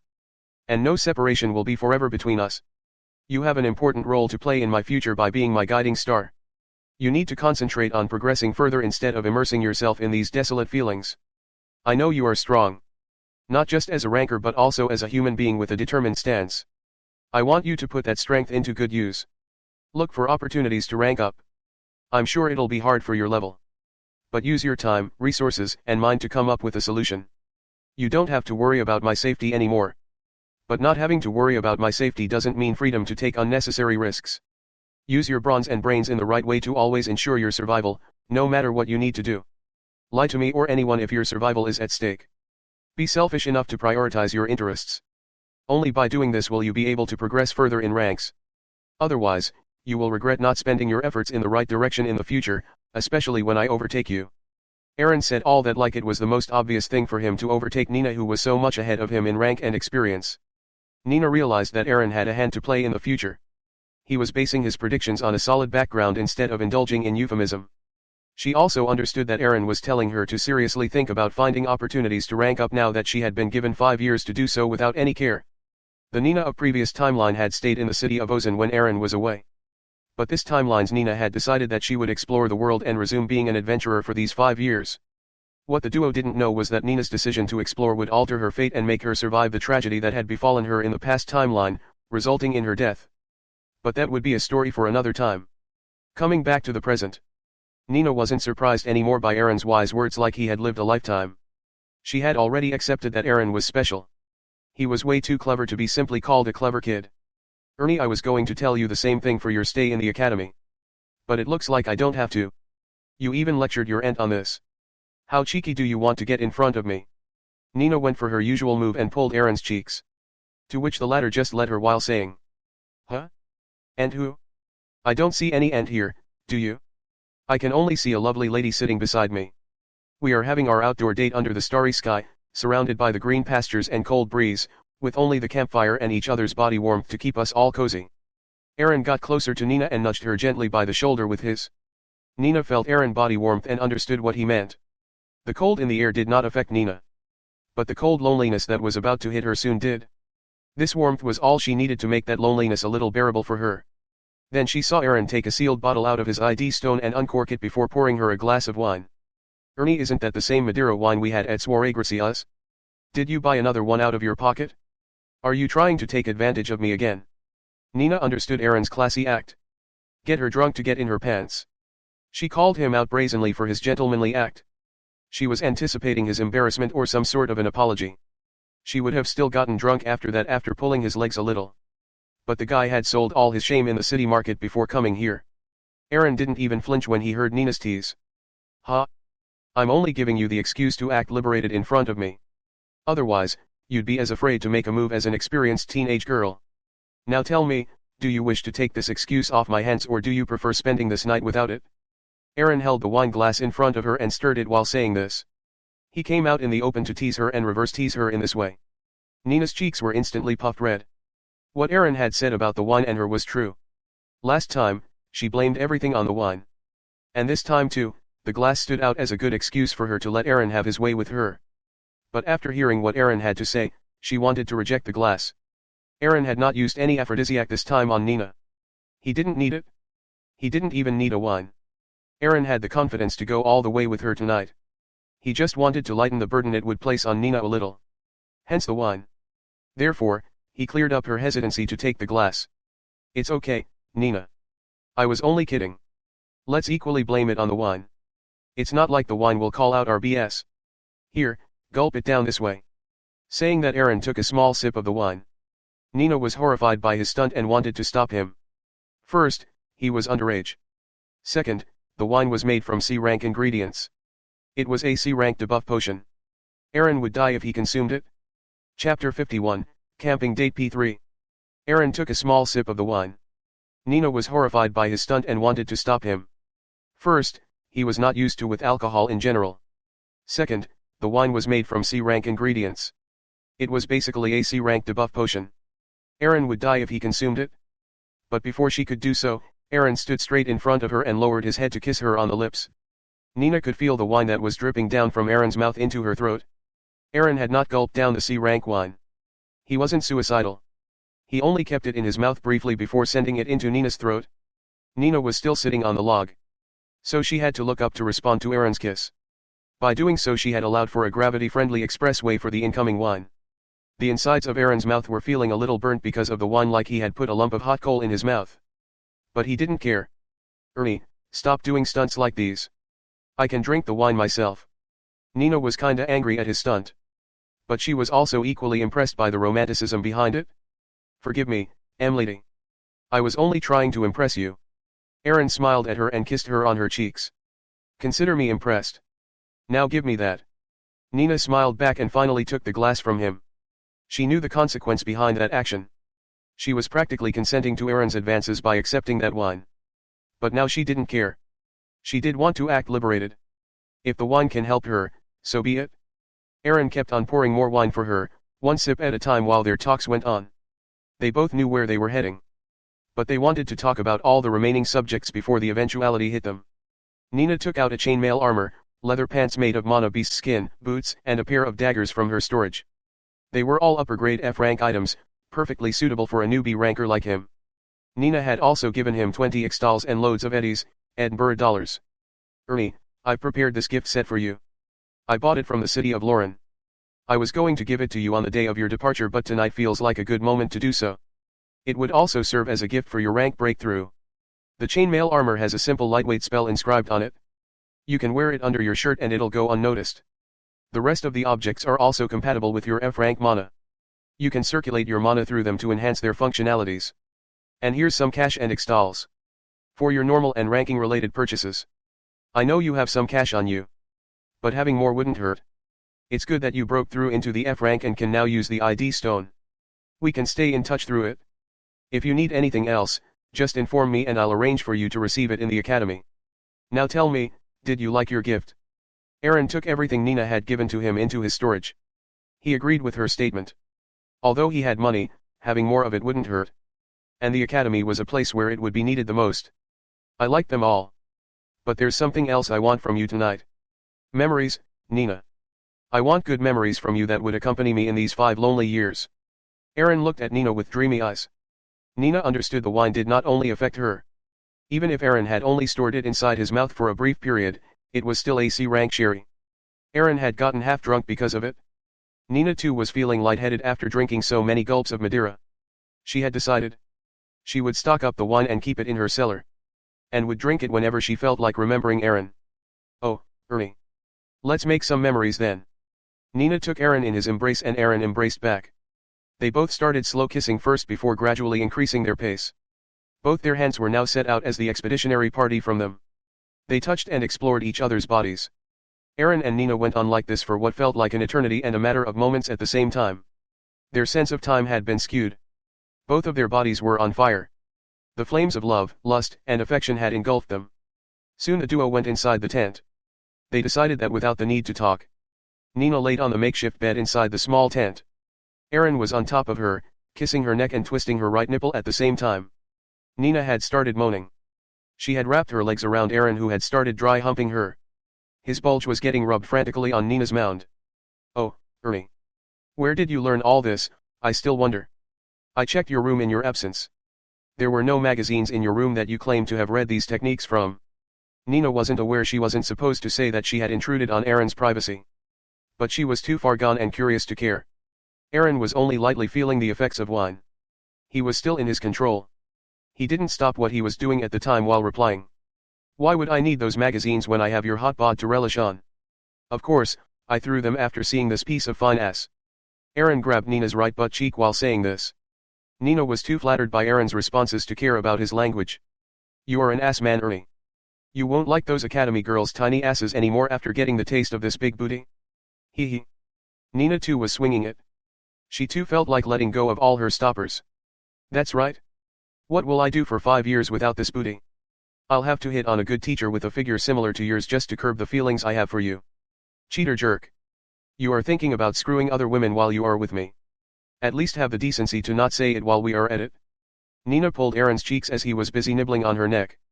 Aaron went up and kissed her on her lips again, inserting his tongue inside. Only after about a minute did he pull his tongue back and asked her. You are okay with me screwing other women? Of course not, you scoundrel. I said I can deal with it. And that you need to be a little discreet while talking about these things with me. I know how ravenous a teenage boy's hormones would get. It's 5 years we are talking about. I won't be allowed to step into the academy grounds unless it's a special case. I'm not delusional enough to think you'd stay quiet being a good boy for all those years without trying your hand on other girls. And I've only come to accept the eventuality. Nina looked into Aaron's eyes while saying it. Both of their faces were 2 noses away from each other. They could feel each other's breaths. Aaron smiled and nodded. Nina was right. He wasn't a good guy. And neither would he stop himself from spending passionate nights with good women. But he had to give Nina something to make her the special existence amid those women. You are right, Nina. That's why I want to give you something that would highlight your importance in my life for both of us. What? Nina asked in anticipation. Chapter 52, Camping Date P4. My first. Aaron replied. In this life. He attached the subclause in his head. Ernie. We already talked about this. I don't care about that BS anymore. You'll have my first and that's the end of it. Aaron smooched her from saying anything further. Nina understood Aaron wasn't going to listen to her come what may. She might as well make it a pleasant first for him. Nina was excited after accepting to pick Aaron's cherry. It wasn't that she didn't want it. But she thought his first time should be with someone other than herself. But after Aaron forced his way on her, it became easy for her to accept it. Now she wouldn't let anyone have Aaron's first. The contradiction incarnate was living up to her pseudonym. Aaron had already removed Nina's top dress and bra. The massive jugs were staring at him. The nipples were erect tight. Aaron took a huge bite on her right breast while fine-tuning the left bud. Nina was ecstatic. A grabbed Aaron's head from behind and guided him onto her left jug. Then she grabbed Aaron's empty hand and placed it on her dripping wet cave, over her panties. The dress had been lifted high enough for him to allow for easy access. Aaron immediately sent his hands into the panties. The first thing he noticed was the lack of pubic hair. He was glad. His suggestion had been followed through. Damn, Nina. The Amazon wet tropical has been deforested nicely. The only kind of deforestation I support and love. Nina blushed a little at Aaron's response. She had still followed Aaron's advice after throwing a tantrum on him. Then what are you waiting for? I've done what you asked. Now go ahead and check the region. It has become ideal for a lot of activities now. Instead of shying away, Nina decided to throw a cutter ball. I ma'am. Aaron decided to go down on Nina. But he needed to take care of the obstructions before that. He first took off her dress. Then removed her soaked wet panties. Nina had become completely naked. He too removed all his clothes and jumped right back in. Aaron opened Nina's legs wide with his hands. He then inhaled the musky scent in that many region before starting his tongue storm. Aaron's neck poked Nina's pink bud first. It had already puffed up due to overexcitement. The touch of such a foreign object sent the clit on an overdrive.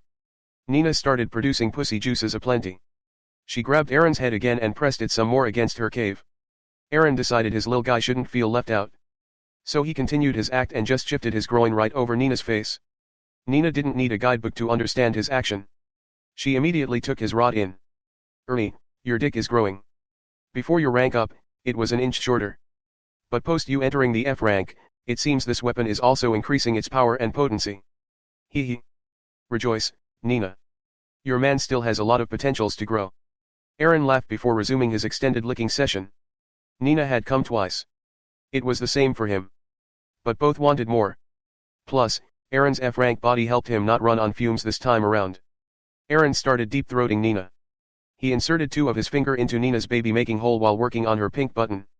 As a bonus, he coated one of his fingers with pussy juices and inserted it into Nina's butthole. Before Nina could register her surprise, Aaron also pushed his dick deep down her throat. This unprecedented attack took the 40-plus-years-old healer by surprise and she cummed hard on his face. Aaron's face had been covered in Nina's love nectar. The fishy smell was less prominent than before. It had to do with how often the juices were released. Since Nina had resumed her sexual activity, the smell had lost its potency. But it was still very alluring for Aaron. He let Nina catch some breaths. He too needed a pause. How was it so far, Nina? Any tips for me to improve on? Huh? You could have fooled me. You've become a sage in this art. I should be the one taking tips from you. Nina replied with fake anger. Aaron beamed at her and kissed her forehead and cheeks. Aaron caressed Nina's butt. And she did the same for his now flaccid dick. Soon the little monster woke from its slumber. Aaron knew the fourth hard-on had arrived with a determination to find its rightful place inside something. The Ozenwood's butcher adjusted his bearing. The missionary position was the best for a first try, Nina had thought. So she welcomed him on top of him. He pointed his dick right at the entrance. But did not push in. He kept on rubbing its tip on the crack between the vertical lips. Now Nina's pussy was craving for some good hard dick inside. She had already spread her legs wide to allow for easy access. What are you waiting for? Nina asked him in a barely audible, quivering voice. Aaron smirked at that response.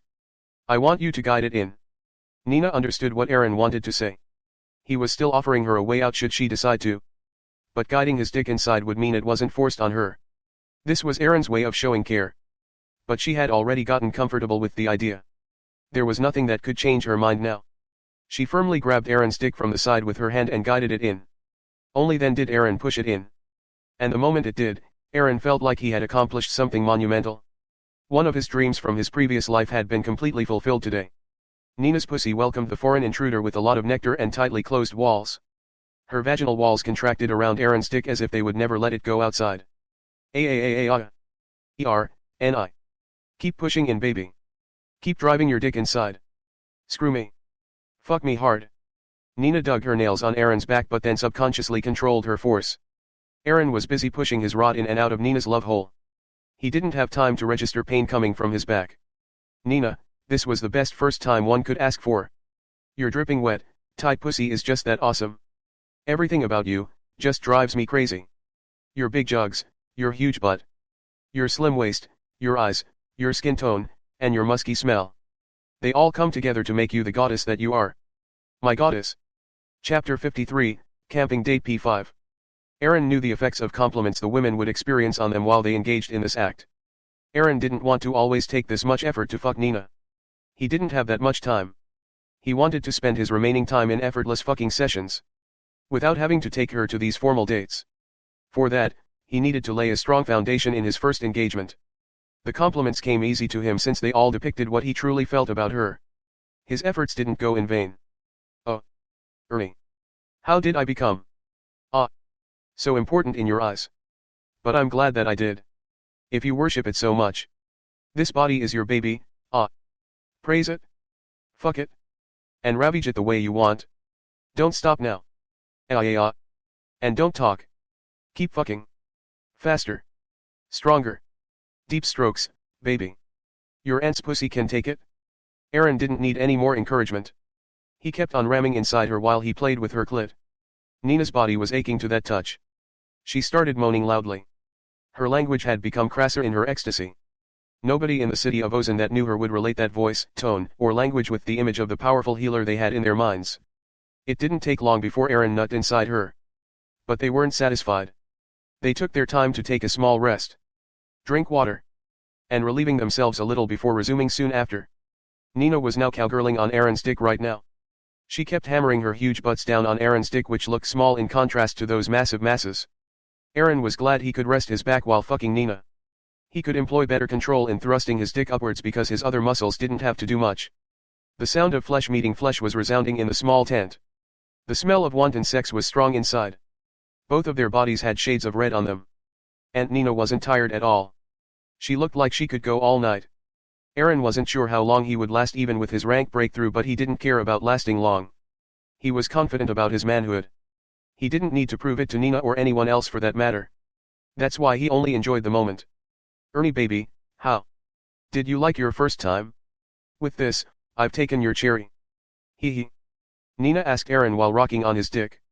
Aaron had placed his hands on her butt from either side. And was pressing on the cheeks hard. It was awesome. And that was yours to take in the first place. We could have done this from the very moment my dick got hard seeing your butt for the first time. So come to think about it. My first boner. My first BJ. My first tongue storm. And my first fuck. You've taken a lot of my first time. It's about time I'm given the same deal at least once, you know. Saying this, Aaron circled Nina's butthole around its rim before inserting his nectar-soaked finger. Nina understood what he was talking about. She was okay with it, but decided to tease him a little. Ernie, how do you know I haven't done anal? Let me tell you, kiddo, before you forget about my age in the heat of the moment. I'm more than 40 years old. Whatever. You might think of doing, I've already done it. Aaron laughed at Nina's answer. Nina, lady. I know you well enough to tell you that you are an anal virgin. See, whenever I insert my finger inside it, it twitches of inexperience. Instead of arching your back towards me and lifting your butt in the air, you are still rocking on my dick and only slightly parting your butt cheeks. Go flat on my body while my dick is still inside your pussy. Then instead of spreading the legs, lift your pelvis a little higher. My dick will stay in when I push it to meet with your pussy. And my finger will drive right through your butthole.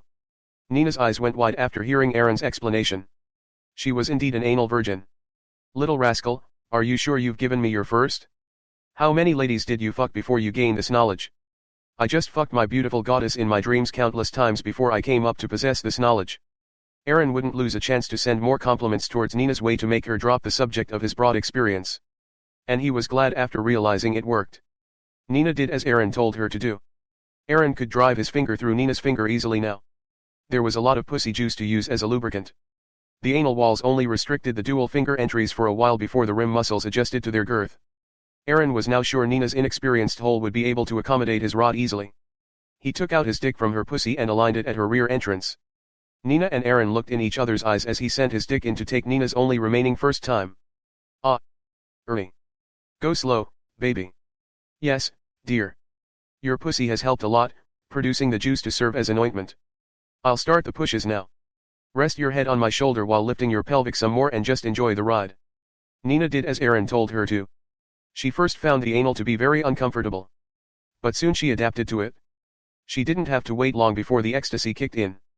Oh. Ernie dear. Speed up. Fuck my arsehole. Even I can, say that this was the best first time I could have asked for. Aaron kept on driving his dick inside the asshole. He nutted inside the ass after a few minutes. But that still wasn't the end. The night was young and the couple was in heat. Aaron kept on ejaculating inside Nina and she kept on asking for more. He had filled her mouth, pussy, and ass multiple times, not necessarily in that order. Rankers didn't need to worry about using protection or coming outside the baby-making hole like rankless populace. The ranker ladies could just circulate the mana through their fallopian tubes and eggs to null the chances of any unwanted pregnancy. The ranker guys could coat their dick with a slim layer of mana that would act as protection. Aaron didn't have sufficient mana to retain that layer around his dick for this long. But he didn't have to. Nina would take care of the problem for him. The duo never stopped for more than a few minutes the entire night. When Aaron felt like he was close to his limit, he chugged down a lot of F-rank mana, stamina, and strength recovery potions. Nina had told him he didn't need to do that. But Aaron just said he wanted to make their first night a memorable experience. He kept on fucking her from various angles and she responded with equal enthusiasm. The first light of the dawn had to arrive to tell them they needed to take a rest. Aaron's body was sore. Nina too had accumulated some fatigue. But they both were mentally satisfied. They took some rest before the morning became more apparent. The duo went home just before noon. Like this, Aaron and Nina had both lost their different first times to each other. And they were happy about it. Aaron's ranking journey had started with a good, all-night-long bang. The duo spent the remaining days before Aaron's departure in each other's embrace. Nina had closed the apothecary during these 5 days. Aaron was her only priority in that period. Aaron had to drink a lot of potions and herbs to maintain his well-being. Others might consider it a waste to use potions lavishly. But neither Aaron nor Nina cared. If these potions could let them stay close to each other for an extended amount of time, so be it. Nina was going to stock these experiences as provisions that could be consumed during her lonely 5 years. And Aaron was going hard to fulfill his dreams. Both seemed desperate and hardly took any rest. They also talked and discussed a lot of stuff during their breaks. Nina guided him about various stuff related to academic potion-making lessons. These 5 days were fruitful for both of them. But everything that has a start comes with an end. Aaron's departure arrived. Nina's eyes had become a little moist but she tried controlling herself, a task she was failing miserably at. Aaron just smiled at her and kissed her on her cheeks and forehead before opening the door to head out. Jake and his father were waiting for Aaron to show up. Nina hugged him for the last time before rushing inside the shop. She was about to cry and didn't want Aaron to bid her goodbye with her crying face. Aaron pulled the door in himself to close it before approaching the father-son duo. Aaron kept thinking about the past timeline in which he had gone to the academy as he approached the pair in waiting. It was very different from his current situation. First, Aunt Nina was downhearted when he had left for the academy in the previous timeline, but she didn't cry. Second, he went alone, unlike today. And third, he didn't have Reen with her. Nor did he have to worry about the kingdom's big league that was still on his trail. Plus, he didn't know what to expect from the academy or how he would be treated by the students if he allowed it. But this time, Aaron came equipped with that knowledge. There were so many things he wanted to do inside the academy. Many wet caves to screw. Many scores to settle. And much to gain from everything else. Furthermore, he now knew the academy's lecturers were more than their teaching jobs. They had a much wider portfolio than he gave them credit for. Maybe he could make use of this knowledge to benefit from them. With evil plans crafting themselves in his mind, Aaron met up with Jake and gave him a sip. This guy could help him in a lot of his shady deals. A carriage soon rushed out the trio from the city of Ozan. It was headed to the city of Lionheart, which was close to the academy. The journey was long, but Aaron enjoyed the ride.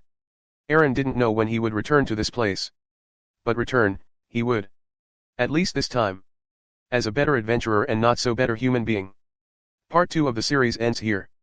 If you enjoyed it, please give us a like and subscribe so we can be motivated to make even better videos in the future.